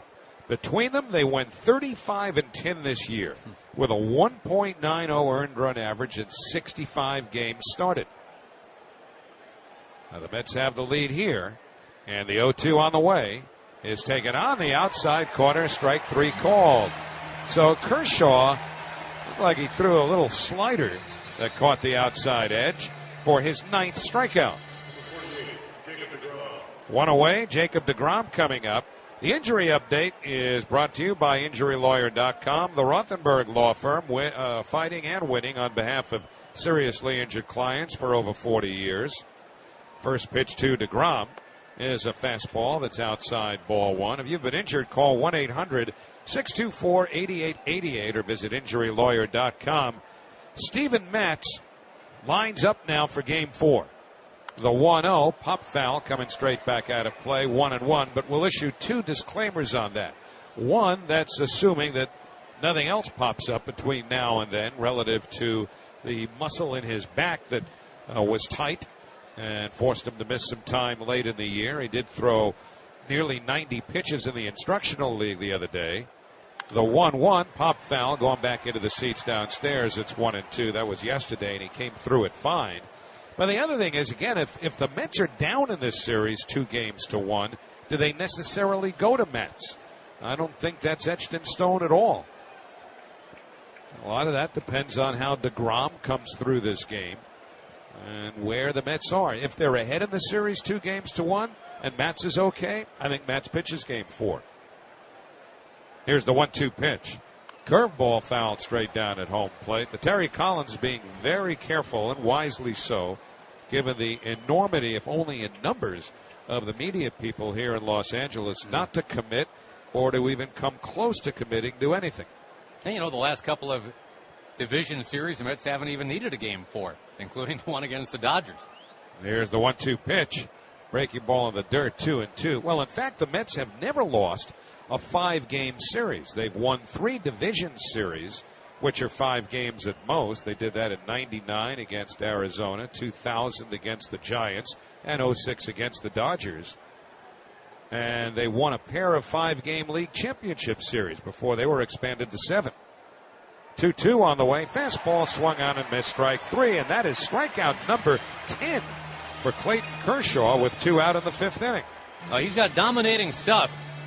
And again, really the only thing that went wrong for him, he got to 2-0 on Murphy. And Murphy guessed fastball, guessed correctly, and just walloped one. It puts Kershaw in a kind of defensive mindset again, that he's got to explain himself why he can't win in the postseason. Curtis Granderson coming up. Did you know being struck by a car is the most common cause of injury-related death among children? The New York City Vision Zero initiative reminds you, pause and look before you turn. Your choices matter. Granderson has not struck out, and that's a headline. First pitch fastball in for a called strike, 0-1. Here we are with 2 out in the top of the 5th inning, and he is the only Mets hitter in the lineup. This is his 3rd time up who hasn't struck out. The 0-1 taken inside a fastball, 1-1. There's a little irony in that, and that Curtis strikes out a lot. 7th most in the league during the regular season, 151 times. Infield overshifted. The 1-1 pitch, a curveball fouled weakly, rolling to David Wright in the on-deck circle. And it's a ball and 2 strikes now on Granderson. He served a little notice, though, I think, Howie. The very first pitch of this playoff series, he almost hit out. He went after it right away and bombed it out to the warning track. That's why I think you got to be aggressive if that pitch is near the strike zone against Kershaw. The 1-2 on the way, lined up the middle, base hit going into center field. So Curtis turns first and holds with his 2nd hit against Kershaw. The first was a bloop that he muscled into left center. This one a laser hit right back through the originator. And so with 2 out, that will bring David Wright to the plate as Granderson was right on a fastball. Well, so much for the lefties not being able to get anything done against Kershaw. Granderson's got 2 hits tonight. Murphy's got the home run. Duda's got a hit. So that's 4 hits for lefties now. And we're only in the 5th inning. Now you've got David Wright, who has walked and struck out looking. David hit .351 against the lefties this year. Of course, a relatively short sample because of the fact that he only had 152 at-bats. But he's a lifetime .340 hitter against the lefties. Takes the first pitch on the inside corner of the knees. Called strike, 0-1. A hard sinker by Kershaw, who has now allowed 4 hits. Cespedes waiting on deck. Kendrick, the second baseman, shaded towards the bag. There's a wide hole on the right side of the infield. Granderson's not able to measure too big a lead against the lefty Kershaw. David Wright talking to the home plate up Alan Porter. Not liking that call. Now the 0-1, a breaking ball. Did he go around? They'll check to first and no swing, according to the first base ump Jim Wolf in the count 1-1. You know, he mentioned the 3 balks that Kershaw has allowed this year, and it might not be that they're necessarily on the move to first base. He has a tendency with a runner on to come set and then kind of lean forward, beginning his delivery, almost disguising a quick pitch. Starts the arms high over the head, now sets at the letters. The 1-1, fastball down and in, 2 balls and 1 strike. So that's something that could get Kershaw into trouble as well. Certainly the quick pitch has been a controversial issue around a couple of Mets pitchers this year, but most notably Hansel Robles. Even in that Toronto-Texas game today, Howie had flared up. Josh Donaldson got into it with a pitcher who he thought was quick pitching him. 2-1 the count on Wright. 1-0 Mets in the 5th. The pitch, swing and a miss. And the count 2-2. There's that hard biting slider down and in. That hitter sees fastball, sees it heading towards the middle of the plate, and then it just darts down and in and winds up near the ankles. 2-2 the count. Granderson at first, 2 out of the 5th, 1-0 New York.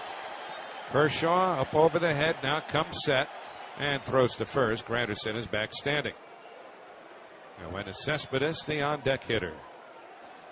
Boy, I'd love to put a little bit more distance here between the Mets and the Dodgers. There's been kind of a drip, drip, drip against deGrom. The pipe hasn't burst yet, but runners in every inning. 2-2 the count to Wright.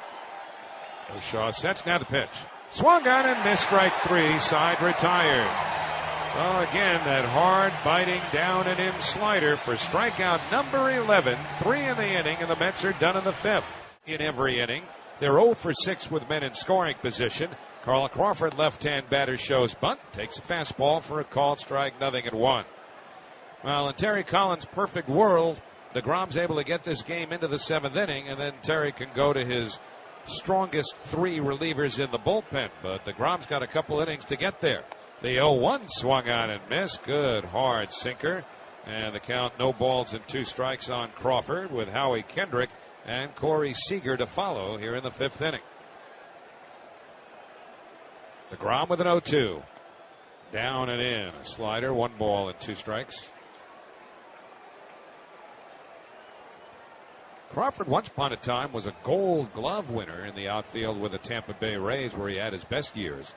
1-2 pitch, swung on and missed, strike 3. And that's not the first time tonight that deGrom has gone up on Crawford, who had a late, almost half-hearted swing. And for deGrom, that is strikeout number 9, which means we've already seen 20 strikeouts combined by both pitchers in this game, and there's 1 out in the last of the 5th inning. Well, I love this game. The last time I saw it, 6 days ago, that game between the Mets and the Nationals, 35 strikeouts. Here's Kendrick, a right-hand batter, and he takes low, ball 1. Kendrick hit an 0-2 liner to right for a single in the 1st inning and then grounded to short in the 3rd. This, the late game among 4 today. The 1-0, taken on the outside corner, a called strike 1. Scoreboard, sponsored by the New York Lottery. Make the most of the numbers in front of you every day. Play Win 4 and numbers from the New York Lottery. Here's the 1-1. Fastball hit on the ground. Back to the mound. Snagged by deGrom. Nice play. Throws to first in time. 2 men away. Murphy was moving to his right. Might have been able to make the play anyway, but deGrom with a fast glove.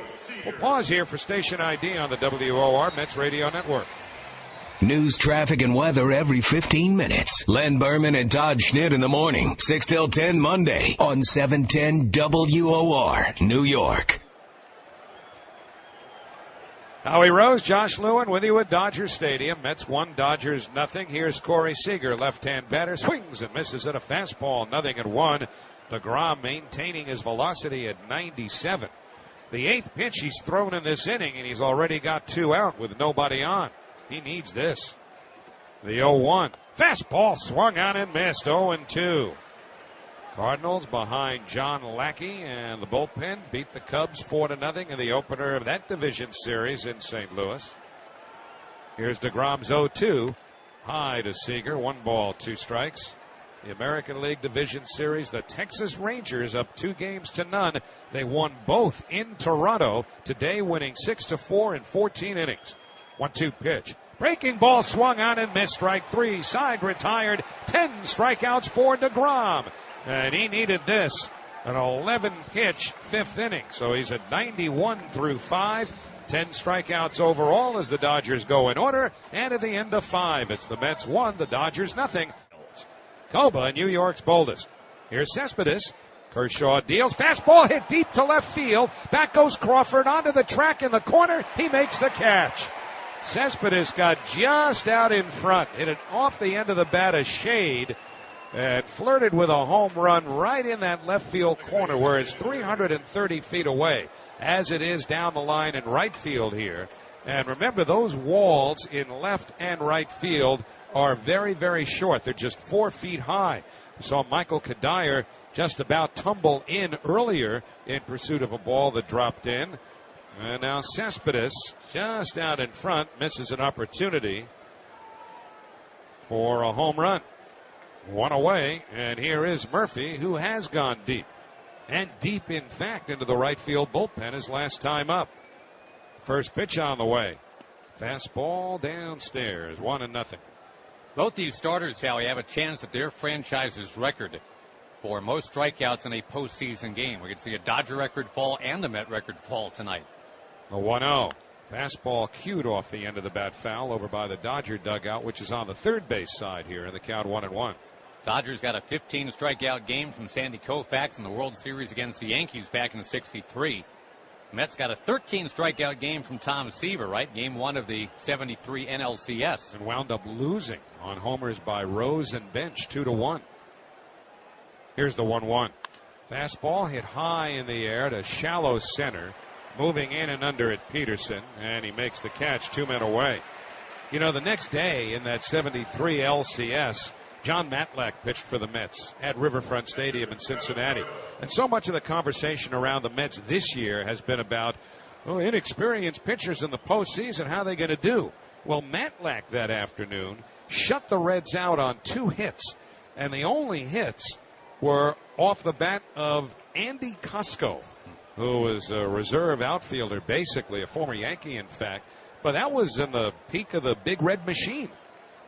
So here's d'Arnaud. Hits the first pitch on the ground to third. Slowly hit, charged by Turner. He's got it. Throws to first in time. Side retired. Kershaw gets the Mets in order. Middle of the 6th inning. The Mets won and the Dodgers nothing on the WOR Mets Radio Network, driven by your Tri-Honda dealers. Starting if necessary in the 7th. Adrian Gonzalez leads off the 6th and takes a fastball that's outside for ball 1. Gonzalez has struck out twice. deGrom has struck out 10. Walked 1 batter intentionally. That was Peterson in the 2nd to get to the pitcher. The 1-0 hit deep to right field. Down the line, hooking foul and out of play. Deep into the right field corner. And it's 1-1 to Adrian Gonzalez, who threw a charge into this sellout crowd. But that ball hooked foul by a decent margin. And so the count 1-1. deGrom ready. Now the pitch. That's taken low. 2-1.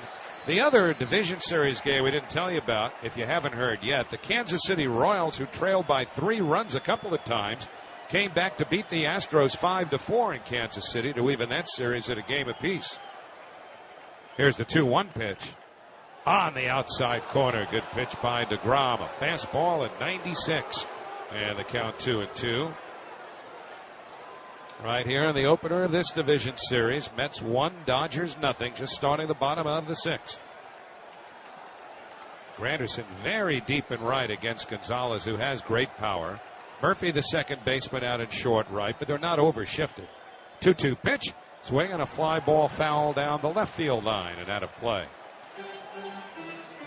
Tomorrow night in Game 2, which is scheduled for a 9 o'clock Eastern Time start, Noah Syndergaard against Zach Greinke. Couple more who should run up high strikeout totals. And, of course, you got a Harvey in Game 3 back at Citi Field. That should be amazing. Here's the 2-2 pitch to Gonzalez. In tight on him, a fastball, full count.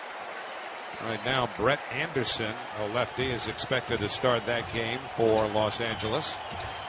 And they're still not sure on the start time if that'll be 8:07 or 8:37, but we'll worry about that later. Here it's 3-2 to Gonzalez. deGrom kicks and deals. Swung on and missed, strike 3. 97-mile-an-hour fastball, and that is strikeout number 11 for Jacob deGrom. 3 of them named Adrian Gonzalez. One down here in the 6th, and Justin Turner, who's 2 for 2, is coming up. And Howie, you talk about a game coming off as advertised. 2 guys who throw incredible stuff, all kinds of varieties of stuff, each with 11 strikeouts, and we're not even through 6 innings. Well, Turner's gotten them twice. Once not really his fault. First pitch popped in the air to right field, not deep. Moving in Granderson. He's under it, waiting, and makes the catch. 2 men away. I said his in reference to Jacob deGrom, as Turner hit a liner to left field in the 2nd inning, leading off. That was right at Michael Kadire, but he misjudged it. Broke in, then tried to scramble back, and the ball just deflected ever so slightly off the edge of his glove for a leadoff double. deGrom got out of that trouble. The Dodgers are 0 for 6 tonight with men in scoring position.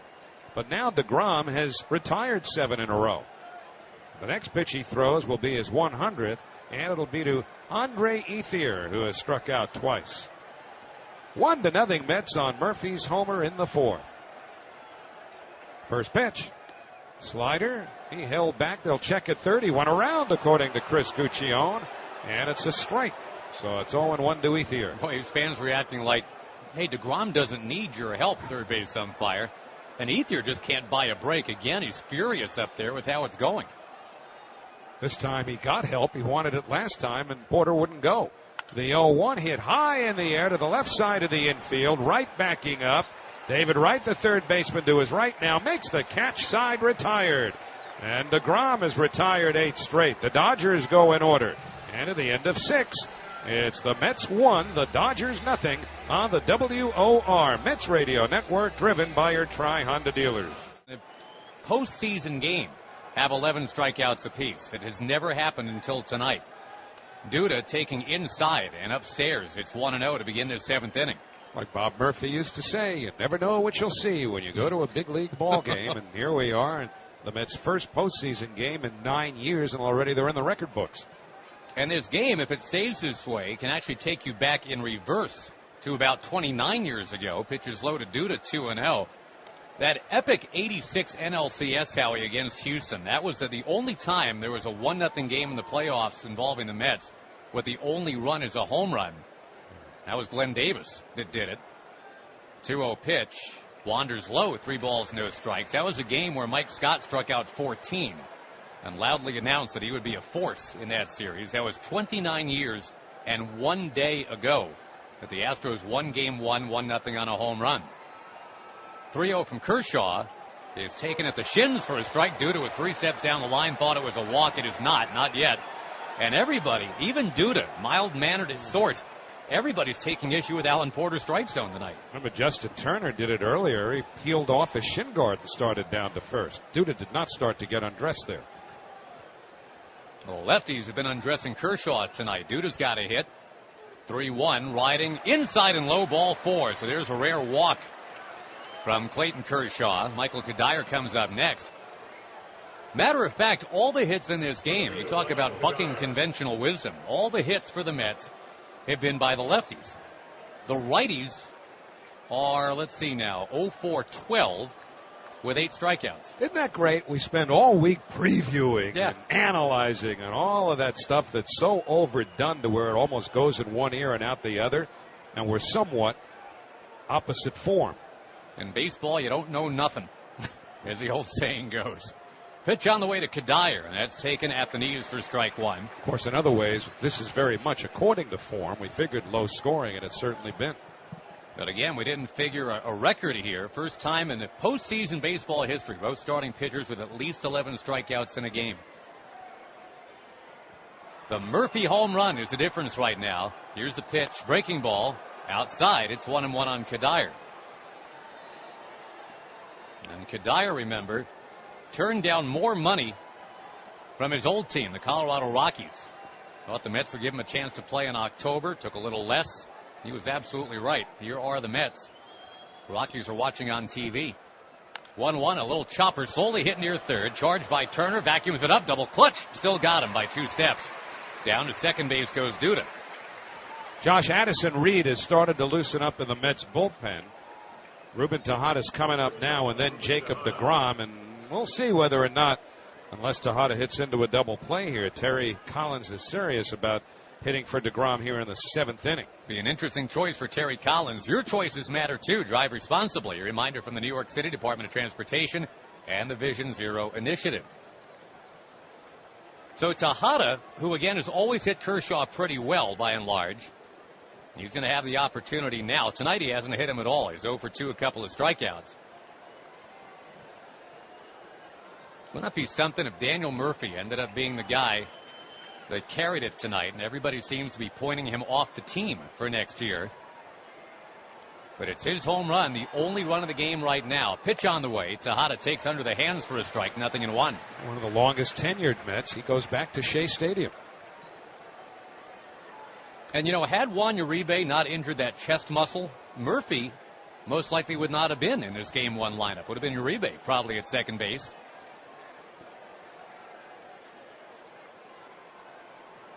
One nothing score. Runner at second, 1 out. Now the pitch, swinging a foul back, 0-2. Viewed by a paid crowd of 54,428 at Dodger Stadium. Murphy's last game here, by the way, at Dodger Stadium, he was on base 5 times in an 8-0 Mets win. Murphy's been around long enough as a Met now to have played almost as many games at second as Alfonso did, as Ken Boswell did. But yeah, it could be in the twilight of his Mets career. Kershaw spinning and faking a throw back towards second. Duda went diving in even though no one was covering. Mets baseball brought to you by RE/MAX. RE/MAX agents trained to help you find the perfect fit wherever you go, wherever you're heading. Go to RE/MAX.com, find an agent for all the things that move you. Each office independently owned and operated. 1-0 New York Mets in the top of the 7th inning. 0-2 to Tejada. Duda extends the lead from second. The pitch, a curve, is fouled back to the net. Well, he fought it off anyway, and that's something that Tejada does fairly well. He gets behind in the count, and sometimes that's when the at-bat just begins, when he's 0-2. Kershaw stalking on that mound a little bit. He's just shy of 100 pitches now. And again, the ghost that he deals with. He has simply remarkable regular seasons. Can't seem to win in October. Pedro Baez getting loose in the Dodger pen now. Due to the lead from second, 1 out. The pitch taken just outside 1-2. 54,000 umpires say Alan Porter doesn't know what he's doing. Yeah, but again, Ellis was set up off the plate. Mm-hmm. And Kershaw hit the target, and that's what fools a lot of people. Porter in that old-fashioned scissors stance back behind the plate. Not a lot of umpires have that anymore. And he sets up kind of on the inside corner, does the umpire, to this right-hand batter. 1-2 delivery now, a curve low, smothered by Ellis, 2-2. Tell you what, I just saw a replay of that 0-2 pitch, and even as Ellis pounced off the plate away, the ball looked like it might have clipped the outside corner. Kershaw starting to sweat a little bit. The native Texan is used to heat. But again, his pitch count is up over 100 now. He's fighting with Tejada. From June 1st on, Kershaw's ERA has been 1.4. He's been dazzling tonight, but he's losing. High stretch. And now the 2-2 pitch taken, and it's low, full count. And it's exactly what you're talking about, Howie, the ability of Tejada to just kind of sort through the junk mail, hang around, and keeping it bad going. For now, deGrom on deck. If Tejada walks, it's 2 on, 1 out. And a big decision to be made by Terry Collins. Huge decision. Tejada waggling that bat. Kershaw brings a payoff, swinging a bouncing ball foul up over the third base coach's head, Tim Tuffle. Just for fun, yeah. I don't know about you. If I had to make the decision, if Tejada were to walk, I'd let deGrom hit, bunt the runners over. They've got the bottom of the order coming up, do the Dodgers, and, you know, give either Granderson, or if they walk him right, a chance at a 2-out hit, which could drive in 2. Yeah, Granderson has belted the ball 3 times tonight. Seems to be on his game. So if you just keep the inning hot with a bunt, deGrom's too athletic to bunt into a double play, you figure. We'll see how it goes. 3-2 with the Mets ahead 1-0, top of the 7th. Kershaw brings it. It's high. Ball 4. Tejada doing his thing. A 9-pitch at bat, and he's on. And deGrom is heading to the plate. Not before he looked back into the dugout once or twice. But that's huge for Tejada. Again, you know, you talk about what he brings, and it shows up late this year, right? Because Flores was supposed to be the man, the everyday shortstop. But Tejada kind of now cast in this role of Rafi Santana in 86, if you will. You know, all this grade A beef around him in the lineup. All he's really got to do is get on base every so often and catch the ball at shortstop. And he's doing that here. Baez, the righty in the bullpen. And Kershaw takes his time as deGrom settles in the box. 2 on, 1 out. And the Dodgers, thinking that they're going to have to defend a bunt here. They're a very good fielding team. They've made the fewest errors in the major leagues. Lefty to left-hand swinger. With 2 on, 1 out, the pitch taken. And it's low, 1-0. Well, not that Jacob deGrom wasn't in the spotlight at all this year. If America wasn't familiar with him, that inning that he pitched in the All-Star game got him noticed. But he is really getting noticed late night tonight. Not for his bat quite yet, but for that right arm. 1-0 delivery, bunts it up the third base line. It will sit down, picked up by Turner, hurries the throw in time to get him. The sac bunt pushes runners to second and third. Jacob deGrom just nudged it up the third base line. And Turner to Gonzalez covering.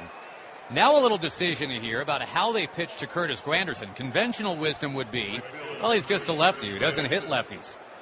I'm Clayton Kershaw. I'll just go get him. But tonight, Granderson has lined to the warning track and right. He is singled to left. He is singled to center. So he's hit the ball everywhere in the outfield tonight. First base is open. David Wright on deck and a right-hander in the bullpen.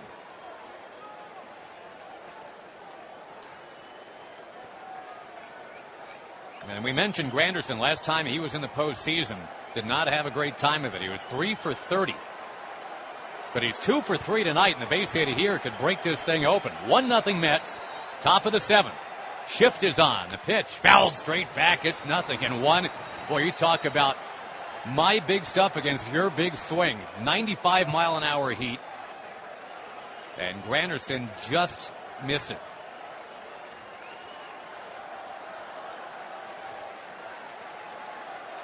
Very steady this year, Granderson. That was not the case a year ago. Was a very streaky hitter in his first year as a Met. Kershaw brings the 0-1. Kerr bounced it up there and blocked beautifully by A.J. Ellis. Keeps it right in front of him. Keeps the runners at second and third. Kershaw so desperate to change his narrative. The guy that sparkles April through September and gets sand thrown all over him in October. Trying to keep his team in it. 1-0, 7th inning. Wright looms on deck, and then Cespedes. Here's a 1-1. It's late, swing and a miss. It's 1-2. Well, obviously, Granderson's sitting on something else besides the fastball there. Very late swing. This is probably it for Kershaw. You got the two righties on deck, a righty in the pen, and the crowd wants to see an even dozen for strikeouts here tonight. If Kershaw gets strike 3 on Granderson, they'll have it. High stretch. And the big Texan is ready. The 1-2. It's high. 2 balls, 2 strikes. 2 walks in the inning. Dude is now at third. Tejada's now at second. The deGrom sack bunt to get them down in a scoring position. Kershaw holds the ball behind his back. Ellis setting up shop now towards the inside corner on Granderson. Here's the 2-2 pitch. Curve. It's low. 3 balls, 2 strikes. It couldn't be a 3-walk inning, could it?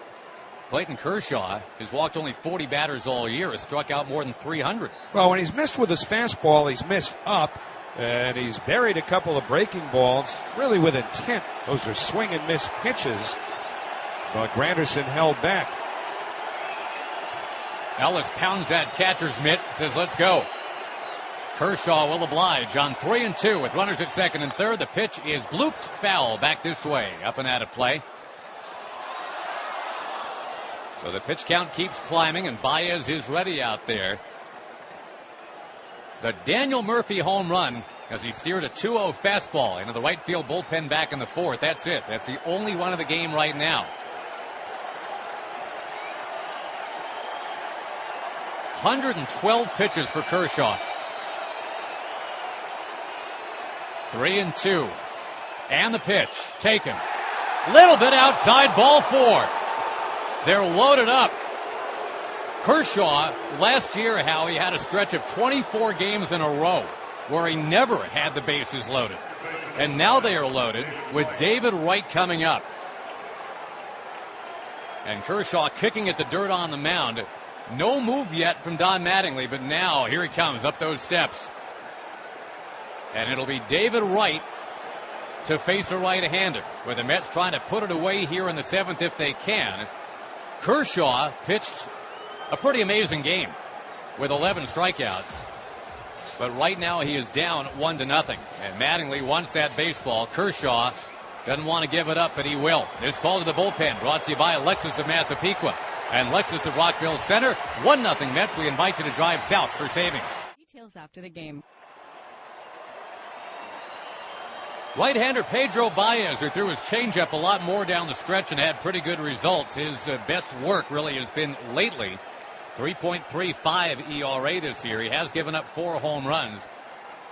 And David Wright with a chance now to make it a little bit more than 1-0 Mets in the top of the 7th inning. Bases are full of Mets because of walks. David is 0 for 2 with a walk tonight. Here's the pitch. Taken under the hands, ball 1. Cespedes would be next, and David Wright, who remember grabbed the microphone closing day at Citi Field and said, "Let's go beat L.A." Has a chance to make that happen now. Trying to fluff up a 1-0 advantage in the top of the 7th inning. Outfield a bit to left. 1-0 pitch taken, and it's inside. 2 balls, no strikes. The Mets have already walked 3 times in the inning. How about Granderson getting on base 3 times against the toughest lefty in the game tonight? That's what chased Kershaw out of here in the 7th. Now, Baez can be a little wild, and sure enough, here he is 2-0. The Mets have already homered on a 2-0 count tonight. That was Murphy for the only run in the game so far.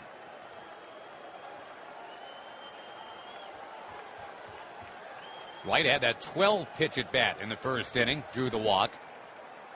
The kick in the 2-0. Swinging it, sliced down the right field line, but curling away, foul. Just a little late on the fastball at 99, by the way. 2-1 the count to David. The long road back from the back issue this year pales, he says, to the long road back from playoff oblivion.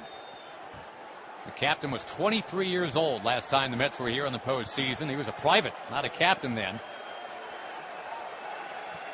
And the old saw about not knowing what you got till it's gone is done up in neon for David Wright. Trying to bask in the outcome of this at bat right here if he can. 2-1 the count, bases loaded, 2 out. And the pitch fired outside. 3 balls, 1 strike. David Wright is in the old catbird seat, as Red Barber used to say. Cespedes on deck. I'm sure Baez doesn't want any part of that. So David Wright can figure, all right, I'm getting the fastball here. Can he hit a 99-mile-an-hour fastball? Keep it straight. Duda at third. Walks away the lead. Tejada at second. Granderson at first. 1-0 Mets in the top of the 7th. Game 1 in a best-of-5. Baez a high set. Now Roxon brings a 3-1 swing and a foul back to the net. 3-2. There was 98 miles an hour. And now Baez with a new baseball goes to the back of the mound. Shrugs his shoulders a little bit. Plays with his belt buckle. Wipes some sweat from his right hand onto his pants leg. Wright's ready to go. 1-0 Mets in the top of the 7th. Runners will get going since it is 3-2 with 2 out. The set, the kick, the pitch. Swinging a shot towards center. Base hit, David Wright. 2 runs are going to score. Granderson races to third. He's there. Mets 3 and the Dodgers nothing. David Wright pounds a fastball up the middle. And the New York Mets have 3 runs in the game started by Clayton Kershaw. And finally a hit here in the 7th inning after 3 walks, but Baez fell behind. Then after running the count full, he came in with that fastball, and David was right on it. And so David Wright, who had so many big hits the year the Mets last appeared to the postseason, gets a huge one in the first game of this year's. You know, it's funny, including postseason, Howie, this is game number 555 all time between the Mets and Dodgers. So who else but number 5 will get the big hit? And when he got to first base, he made a fist with his right hand, and it's like he was trying to knock out Rocky Balboa. Just piercing this very heavy air with that right fist in celebration. First and third for Cespedes. 3-0 Mets, and here's the pitch. Taken on the outside corner, strike 1. And Clayton Kershaw just watching almost in a daze in that dugout. All these runs are against his ledger. As is Granderson at third. Those postseason demons are hungry. Clayton Kershaw just can't get away from him. David Wright on a 3-2 count. And now let's see what Cespedes can do. The pitch. Swing and a miss. That was off speed. It's 0-2 now. Of course, Cespedes burst onto the scene as a Met. It's cooled off a little bit since then. Hasn't homered since September the 14th. Right now, the battle of the numbers 52. Baez on the mound, Cespedes at the plate. 2 runs in the top of the 7th inning. And you know what? Tejada deserves a lot of credit, Howie. That walk that he worked kept the inning hot. Yep. Shift is on for Cespedes. 3 infielders between third and second. Runner goes from first. 0-2. Waved at and missed. Baez got him. And Cespedes is 0 for 4. But the captain delivers in the 7th inning. It off, number 7 batter. And takes on the outside corner. Strike 1. So Jacob deGrom steals a little thunder here from Clayton Kershaw tonight. 0-1 pitch taken. Riding outside 1-1. Now you step into the batter's box against Kershaw. It's basically stepping into the octagon. And the Mets never did flinch tonight. 1-1 pitch taken. Fastball's inside 2-1. The Dodgers, to their credit, certainly haven't been shy, taking their rips against deGrom. deGrom has simply been better. Defensive change to tell you about, too. The 2-1 pitch outside 3-1. The Mets get Kadire out of the game. It's now Cespedes in left and Juan Lagares in center. Gratifying night for deGrom for sure, but boy, you can't even imagine how gratifying this night must be for David Wright. 3-1 pitch. That's a strike at the belt, 3-2. All that hard work for David to come back from the back issue, missed 130 games, and there were so many moments of doubt when he thought maybe I'm not going to play this year or other years. 3-2 is tagged into right center. That ball jumping a little bit towards the warning track. Lagares ranging over. He makes the catch with his heels on the track, and Granderson peeling off in front of him. You've got 3 outfielders right now for the Mets, Josh, who would fancy themselves as natural center fielders. All 3, including Granderson and now Cespedes in left. But those corner outfielders have to be able to yield to that center fielder. And for the Mets, thankfully, Granderson was able to let Lagares get to that ball and then gave him a pat on the back. Jock Peterson comes up now. He had an at-bat I'm sure he'd love to have a do-over on. 4th inning, first and second one out. He went after the first pitch and popped to left. Shift is on for Peterson, kind of the way the Dodgers shift on Duda. Pitch is very high. It's 1-0. You can see deGrom starting to lose a little bit on that fastball now. It's quote-unquote only 95. It has been 98. But again, a very warm night here in L.A. 1-0 pitch. Cuts over the outside corner 1-1. It's 108 pitches, by the way, for deGrom. But it looks like the Mets will give him every opportunity to work through 7 innings. Particularly with Reed throwing in the bullpen, and the Mets do not like, ideally, Reed coming in with men on base. He's way more effective to getting a clean inning. Longtime Met tormentor Chase Utley has moved on deck. He would pinch hit in the pitcher's spot. 1-1 from deGrom. Bunt is shown, and the pitch taken a high, 2-1. That was just, I think, to get Tejada in a little bit. He's that lone man between second and third, who is playing very far back. Nissan, an easier choice than ever. Their most exciting, fuel-efficient lineup. Get great offers across their full line. Shop your local Nissan store. Choose Nissan.com. Pitch is swung on and missed by Peterson. It's 2-2. That fastball up a tick to 96. Reed and Clifford in the bullpen now. Dodgers get a right-hander loosening now, too. Rock on the rubber. Here's a 2-2 pitch. Taken, and it's high. Full count. Mets ahead 3-0. Murphy and Wright. How about that? Guys that are Met-born and Met-bred. We'll talk about all the newcomers that have made such a big contribution this year. Jacob deGrom, Daniel Murphy, David Wright. Entire infield tonight when you factor Tejada in as well. And Lucas Duda, all homegrown. The motion on the mound, the 3-2, swung on and fouled back to the net. All 3 of the Mets' top starters went in the same 2010 draft. Matt Harvey was the 4th pitcher taken overall that year. Syndergaard, the 12th overall that year, not by the Mets, but 12th overall. deGrom was the 139th pitcher taken in that draft. And he is shutting out the Dodgers tonight in Game 1. 3-2 pitch. Swinging a towering pop-up back this way into the crowd. With deGrom getting close to a season high for a pitch count. But I'm sure he's savoring every sweaty moment tonight. No runs on 5 hits. He's already in that territory, though, where they're going to have to bang some heads to decide if they want to bring him back on 3 days rest if that situation arises in a potential Game 4.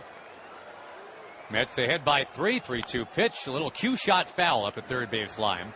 Of course, if Syndergaard pitches the way deGrom did tonight, and if the Mets can go home up 2-0, well, Matt Harvey has a chance to make it a moot point.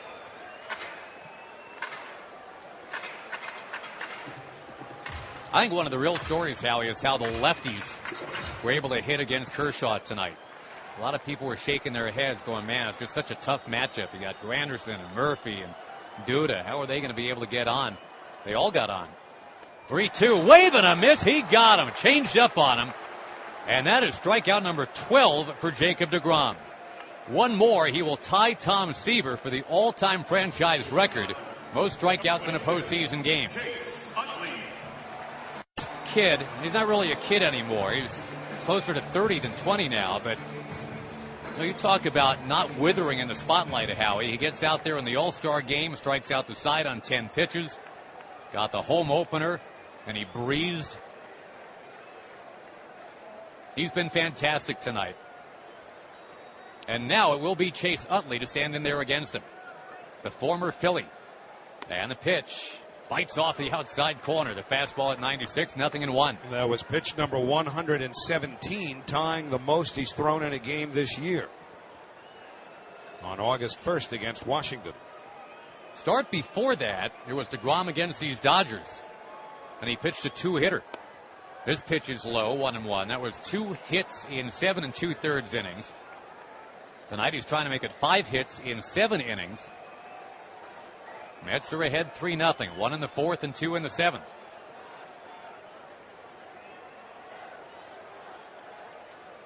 The longest tenured Mets with the runs batted in. Here's the 1-1. Late swing and a foul by Utley, 1-2. So here's a chance for deGrom to make it a baker's dozen of Dodgers. Already 12 strikeouts in the books. 3 in the first, 3 in the second, just to plant his flag in the Dodger sod tonight. Can he get Utley off the bench? He's ahead 1-2. Rolls to the motion, now brings that pitch. Swinging a pop-up foul back this way. We'll do it again. Carl Crawford waits on deck. And boy, this crowd is muted now, huh? I mean, they were so noisy when they were trying to coax Kershaw out of that tough spot in the top of the inning. Bases clear, 2 out. Already 12 strikeouts for deGrom. Here's the pitch. Swing and a miss, make it 13. What a performance.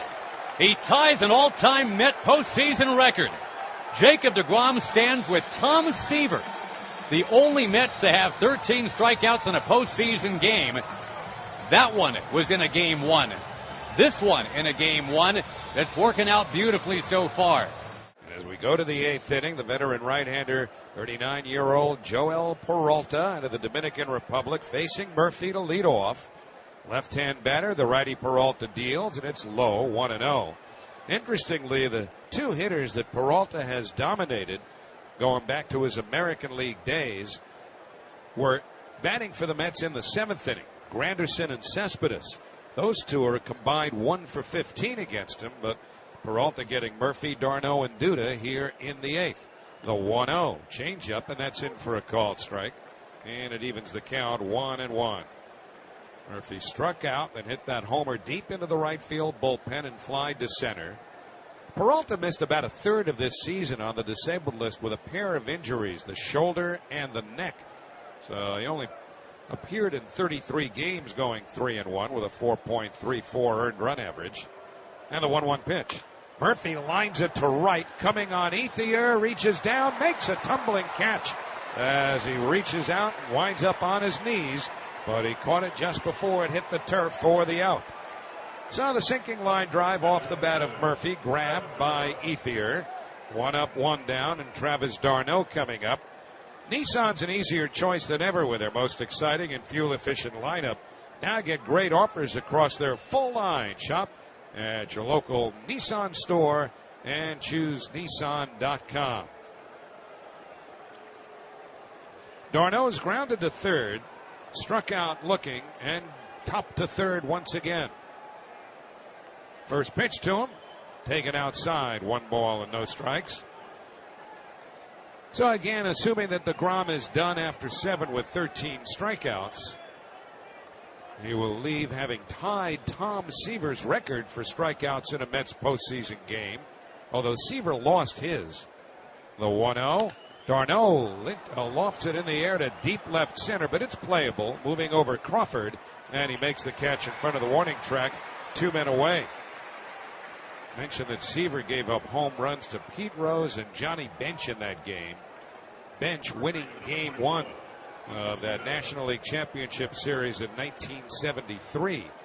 So Seaver worked 8 1/3 innings in that game, striking out 13. deGrom goes 7 to strike out 13 tonight. And here is Lucas Duda. Singled off the foot of Kershaw his first time up. Then he struck out, walked, and scored. We were talking earlier about the home run, not the home run, but the ball that Duda hit in batting practice. First pitch to him, fastball outside, ball 1. If it had been during a game, it would have been a home run, hitting some signage right underneath the pavilion roof. But yesterday, he hit one clear out of this place. There's a big beverage sign in straightaway right field atop the pavilion roof, and he hit it beyond that. The 1-0 breaking ball is low, 2-0. Remember now, Duda, as we mentioned earlier, played collegiately at USC, but he wasn't the kind of power hitter in college that he is now. He was more of a spray hitter. He hit a lot of balls the other way when he was in college. And interestingly, as he's become more of a consistent power hitter in the big leagues, even though those home runs come in bunches for him, sometimes he gets pull happy. The 2-0 out in front of a changeup, swings and misses. It's 2-1. But it's hard to imagine Duda with all of that raw power. Big, bulky kid who can hit him miles and miles, being a spray hitter in college. Yeah, he had 11 homers in 3 years. That doesn't seem to make any sense at all. He gets locked in. He can hit 11 in a month here in the big leagues. He had 9 in a homestand this year. 2-1 pitch. Fastball on the inside corner. 2 balls and 2 strikes. Everything else is done in today's Division Series play. Scoreboard update brought to you by your Mercedes-Benz Tri-State dealers. Take advantage of exceptional lease and finance offers on select 2015 models. Visit MBUSA.com today. Cards behind Lackey beat the Cubs 4-0. Swing and a miss by Duda. Strike 3. Side retired. So the Mets go in order, and in the middle of the 8th inning, it's the Mets 3, the Dodgers nothing.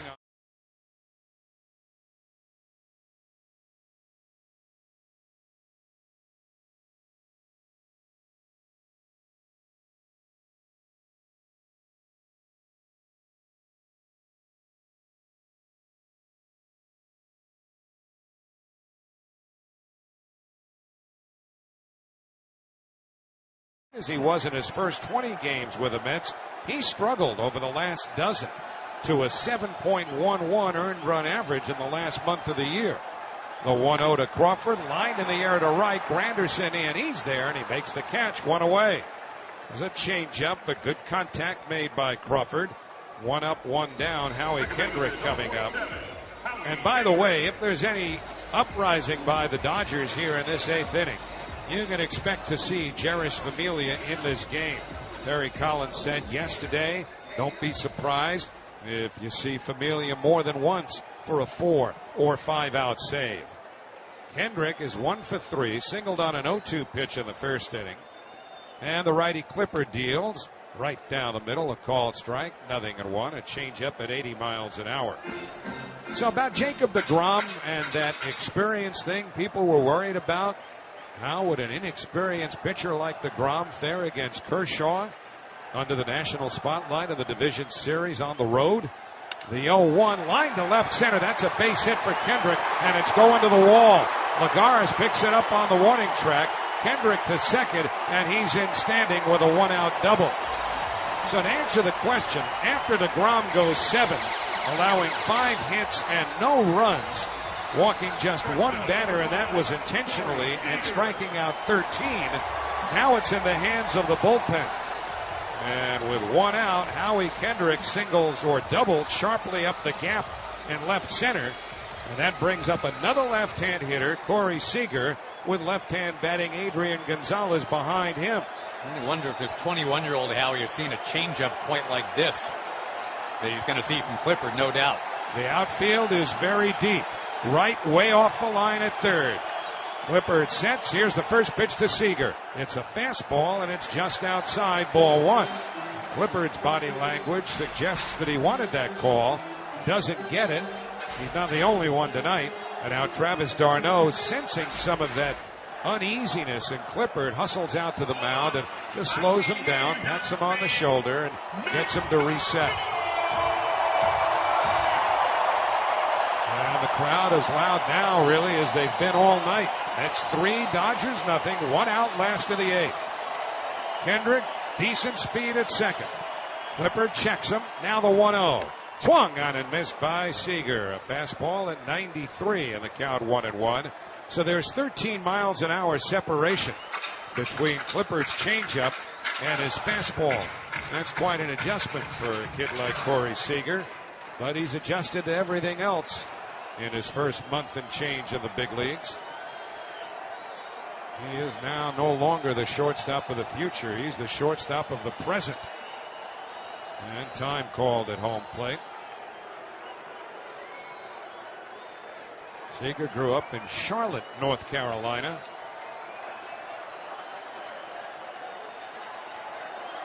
Kendrick looks behind him, finds Tejada practically at his lower back, trying to keep him close. Clippard looks that way. Now the 1-1 pitch popped in the air, shallow right. Murphy, the second baseman, backpedaling into short right field, makes the catch. 2 men away. Murph runs the ball back in, calls time. So all Kendrick can do is stay on second base. 2 men away, and before Adrian Gonzalez hits, we'll pause for station identification on the WOR Mets Radio Network. Mets baseball on 710 WOR, New York. Howie Rose, Josh Lewin with you at Dodger Stadium in Los Angeles. Game 1 of the division series. The Mets 3, the Dodgers nothing. And now it's Gonzalez, who struck out all 3 times against Jacob deGrom, going up against Tyler Clippard.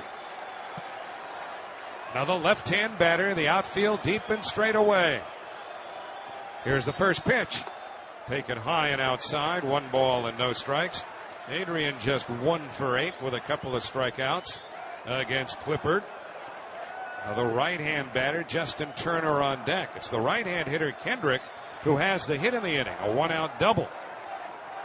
Crawford and Seager, left-hand hitters, have both hit it in the air for outs. 1-0, the count to Gonzalez. Clippard deals. Swing and a liner down the left field line. That is a fair ball, base hit, picked up by Cespedes.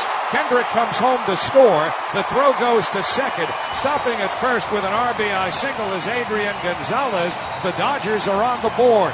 The Mets lead is 3-1, and now Justin Turner will bat, representing the tying run at the plate, but it won't be against Clippard.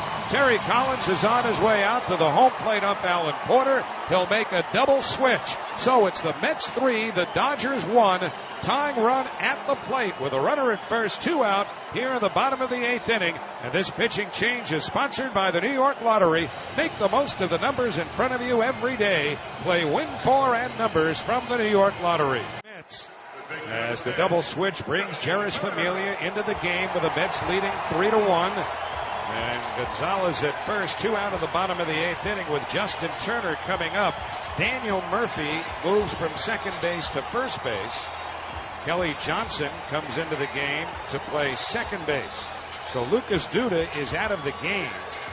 And that means that Johnson will bat third when we go to the top of the ninth inning. But it's Familia to Turner, who had a big double against him at Citi Field back in July in a game the Mets eventually won.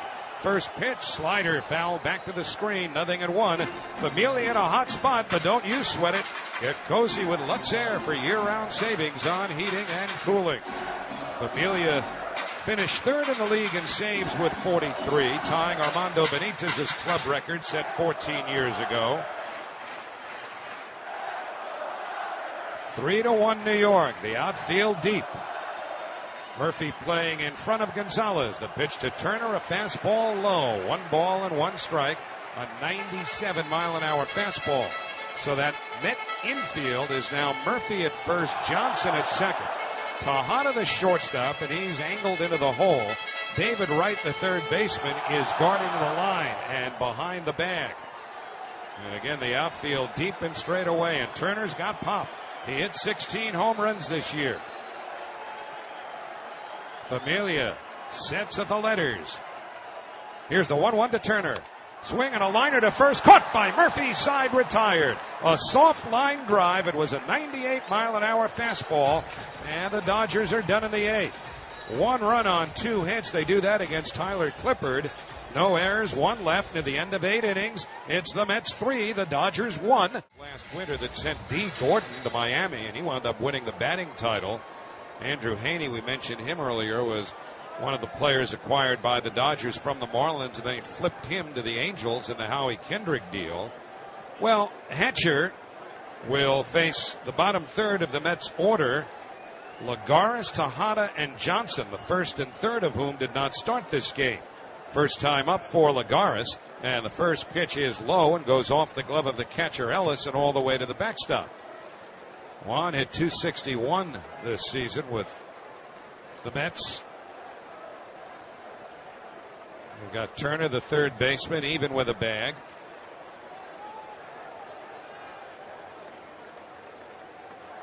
Now the 1-0 pitch. Breaking ball pulled on the ground to short. Backhand into the hole by Seager. Long throw on 1 hop is picked nicely by Gonzalez for the out.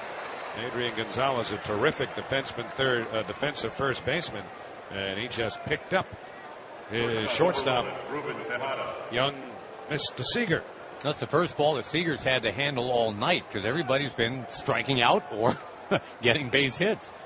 Corey Seager showing an arm that hasn't been used in this game, and again bailed out by his first baseman. So here's Tejada, who's 0 for 2 with a walk, but that walk was huge because he was down in the count 0-2 against Kershaw in that 7th inning. When Kershaw eventually walked 3, loaded the bases, and then David Wright drove in 2 king-sized runs with a single. First pitch to Rubin, foul back over the screen, 0-1. So Hatcher, the 4th pitcher that the Dodgers have used, was in 49 games this year, a 3-5 record, and a 3.69 earned run average.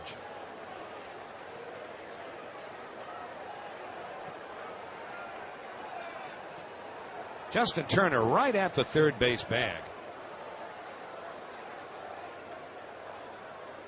The 0-1.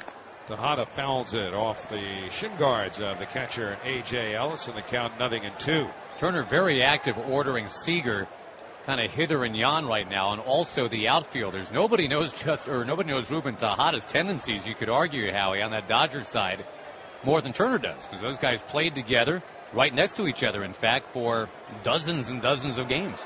Turner, a very useful utility player for the Mets, who never really had an opportunity to play every day. And I don't think the Dodgers envisioned him playing every day when they brought him here last year either. But he's become the full-time third baseman, and he's had a good year.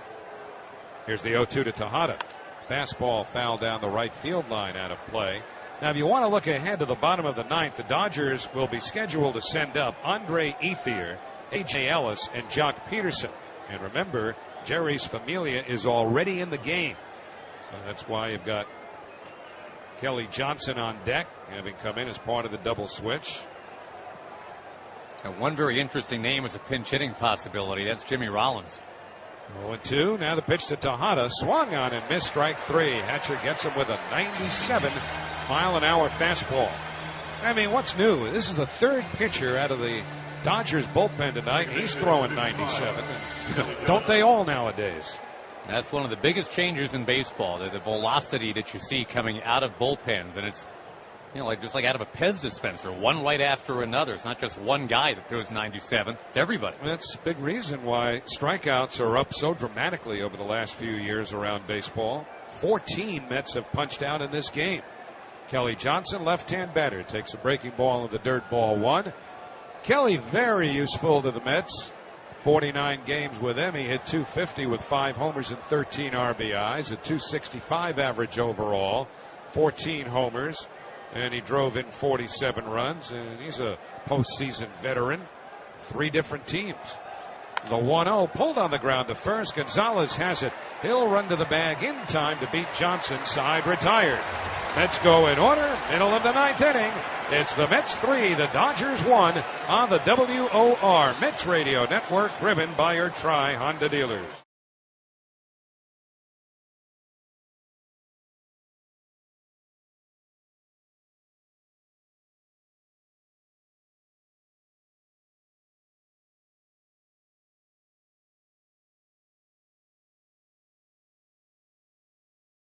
Toba, New York's boldest. Andre Ethier, left-hand batter, first up against Familia. Ethier struck out twice and pumped to short. Jeris Familia, one of the busier pitchers in all of baseball this year. 76 appearances during the regular season. That was 5th most in the National League. And this crowd now galvanizing, trying to put a little heat on Familia. Meantime, there's a beach ball, or something that looks like a beach ball from here, that's pinned right up at the base of the center field wall. And center fielder Juan Lagares shows no interest whatsoever in jogging about 40 feet to pick it up. I think he only just now recognized it. So instead, one of the Dodger ball boys sprinted all the way down the left field line into the corner and then around the warning track to center field to pick up what is a cap, not a beach ball, but a loose cap. Well, it's a Dodger cap, and there is no hat trick yet tonight for these guys. They got only 1 run. Here is Andre Ethier. David Wright, even with a bag at third, just about at the edge of the infield grass. Familia's first pitch, fastball, zips right in for a called strike at 96 miles an hour. It's 0-1. Ethier, Ellis, Peterson due up. For Familia, one assignment he won't have to worry about is Chase Utley. Small sample, but he's handled him well. The 0-1 swung on and missed. There's that split. And the count 0-2. Again, a small sample in that Utley only has faced Familia 6 times, but with 3 hits. None of the other Dodgers have much of a dossier at all against Jeris Familia, who's quickly ahead, 0-2 on Andre Ethier. Quick pitch, fastball high, 1-2. That splitter you mentioned, Howie, he throws that at 93. There isn't another pitcher in the majors that throws a splitter at 93. 90, yeah, a couple of them, but nobody's doing 93. Pretty good gap in right center for Ethier. Familia holds the set now. The 1-2 pitch, swing, and he just gets a piece, fouling it off a home plate umpire, Alan Porter. Again, that split, I believe, at 94, but it's got such downward hard bite. And you've had scouts say stuff like, well, now it's unfair, because between the sinker and the slider, which were world-class in and of themselves, well, that was one thing, if not two collectively, but now the split puts them into an almost unique category, as very few closers feature 3 pitches of that quality. 1-2, Familia ready. Here's the pitch to Ethier.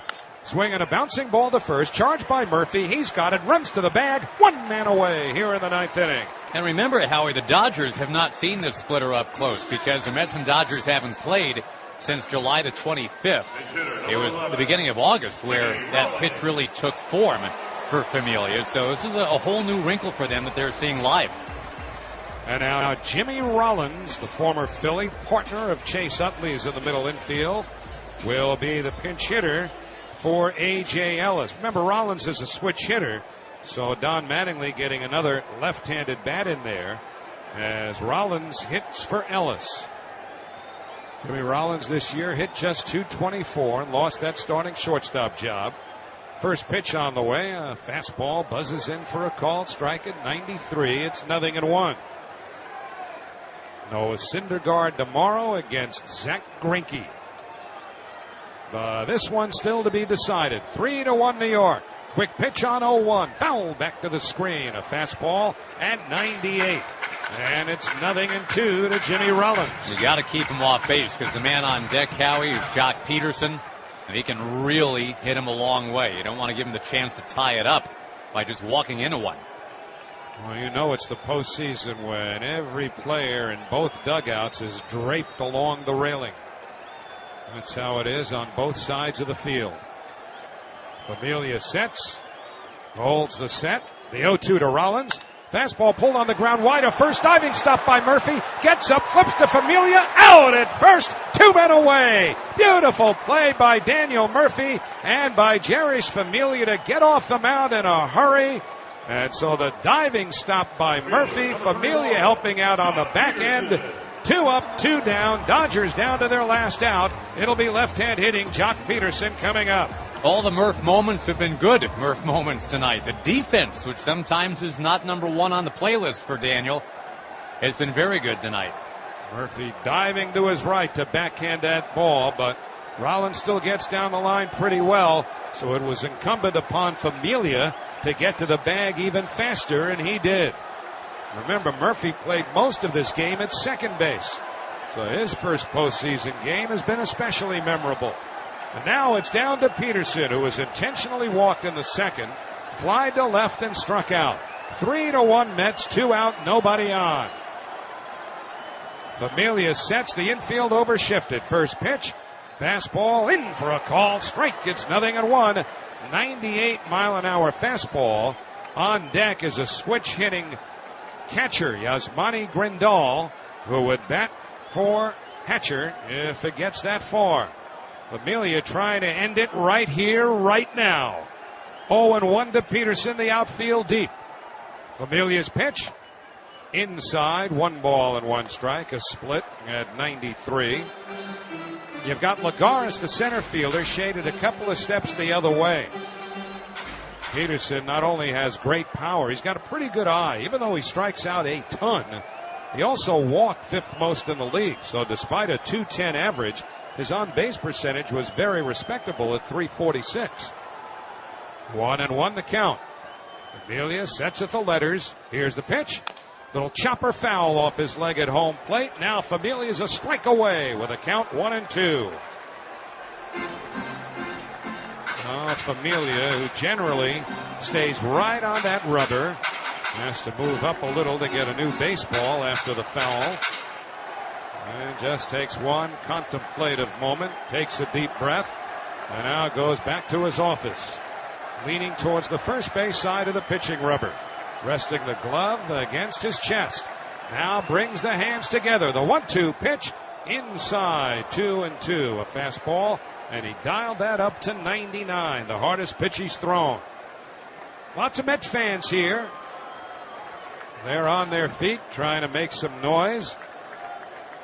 Familia, I'm sure, can't even hear him. Staring into Darno. 2-2 to Jock Peterson. Familia sets. And time called at home plate. And even with that time called, Familia won't even break from the rubber. His concentration is so acute. All he does is wipe a little sweat off his forehead and bring the hands together. Quick pitch, 2-2. Just outside. He barely missed at 99, and the count is full. And the guy on deck, Grandal, he's got power. He hit 16 home runs this year. So Peterson trying to fight his way aboard. 3 infielders on the right side.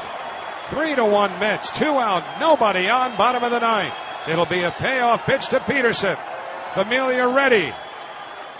Here it comes. Swinging a chopper right side. Familia off the mound. Has it. Sprints to the bag. Put it in the books. The New York Mets have beaten Clayton Kershaw in the opener of the division series as Kershaw, the 3-time Cy Young Award winner, is outpitched by Jacob deGrom, who pitched 7 brilliant shutout innings, striking out 13, and the Mets, who wanted to steal one here in L.A., have done just that. They'll try to steal another one tomorrow with Noah Syndergaard, who will face Zach Greinke. In the 9th inning for the Dodgers, nothing across. The final score in Game 1, the New York Mets 3 and the Los Angeles Dodgers 1. Back to talk about it in a moment on the WOR Mets Radio Network, driven by your Tri Honda dealers.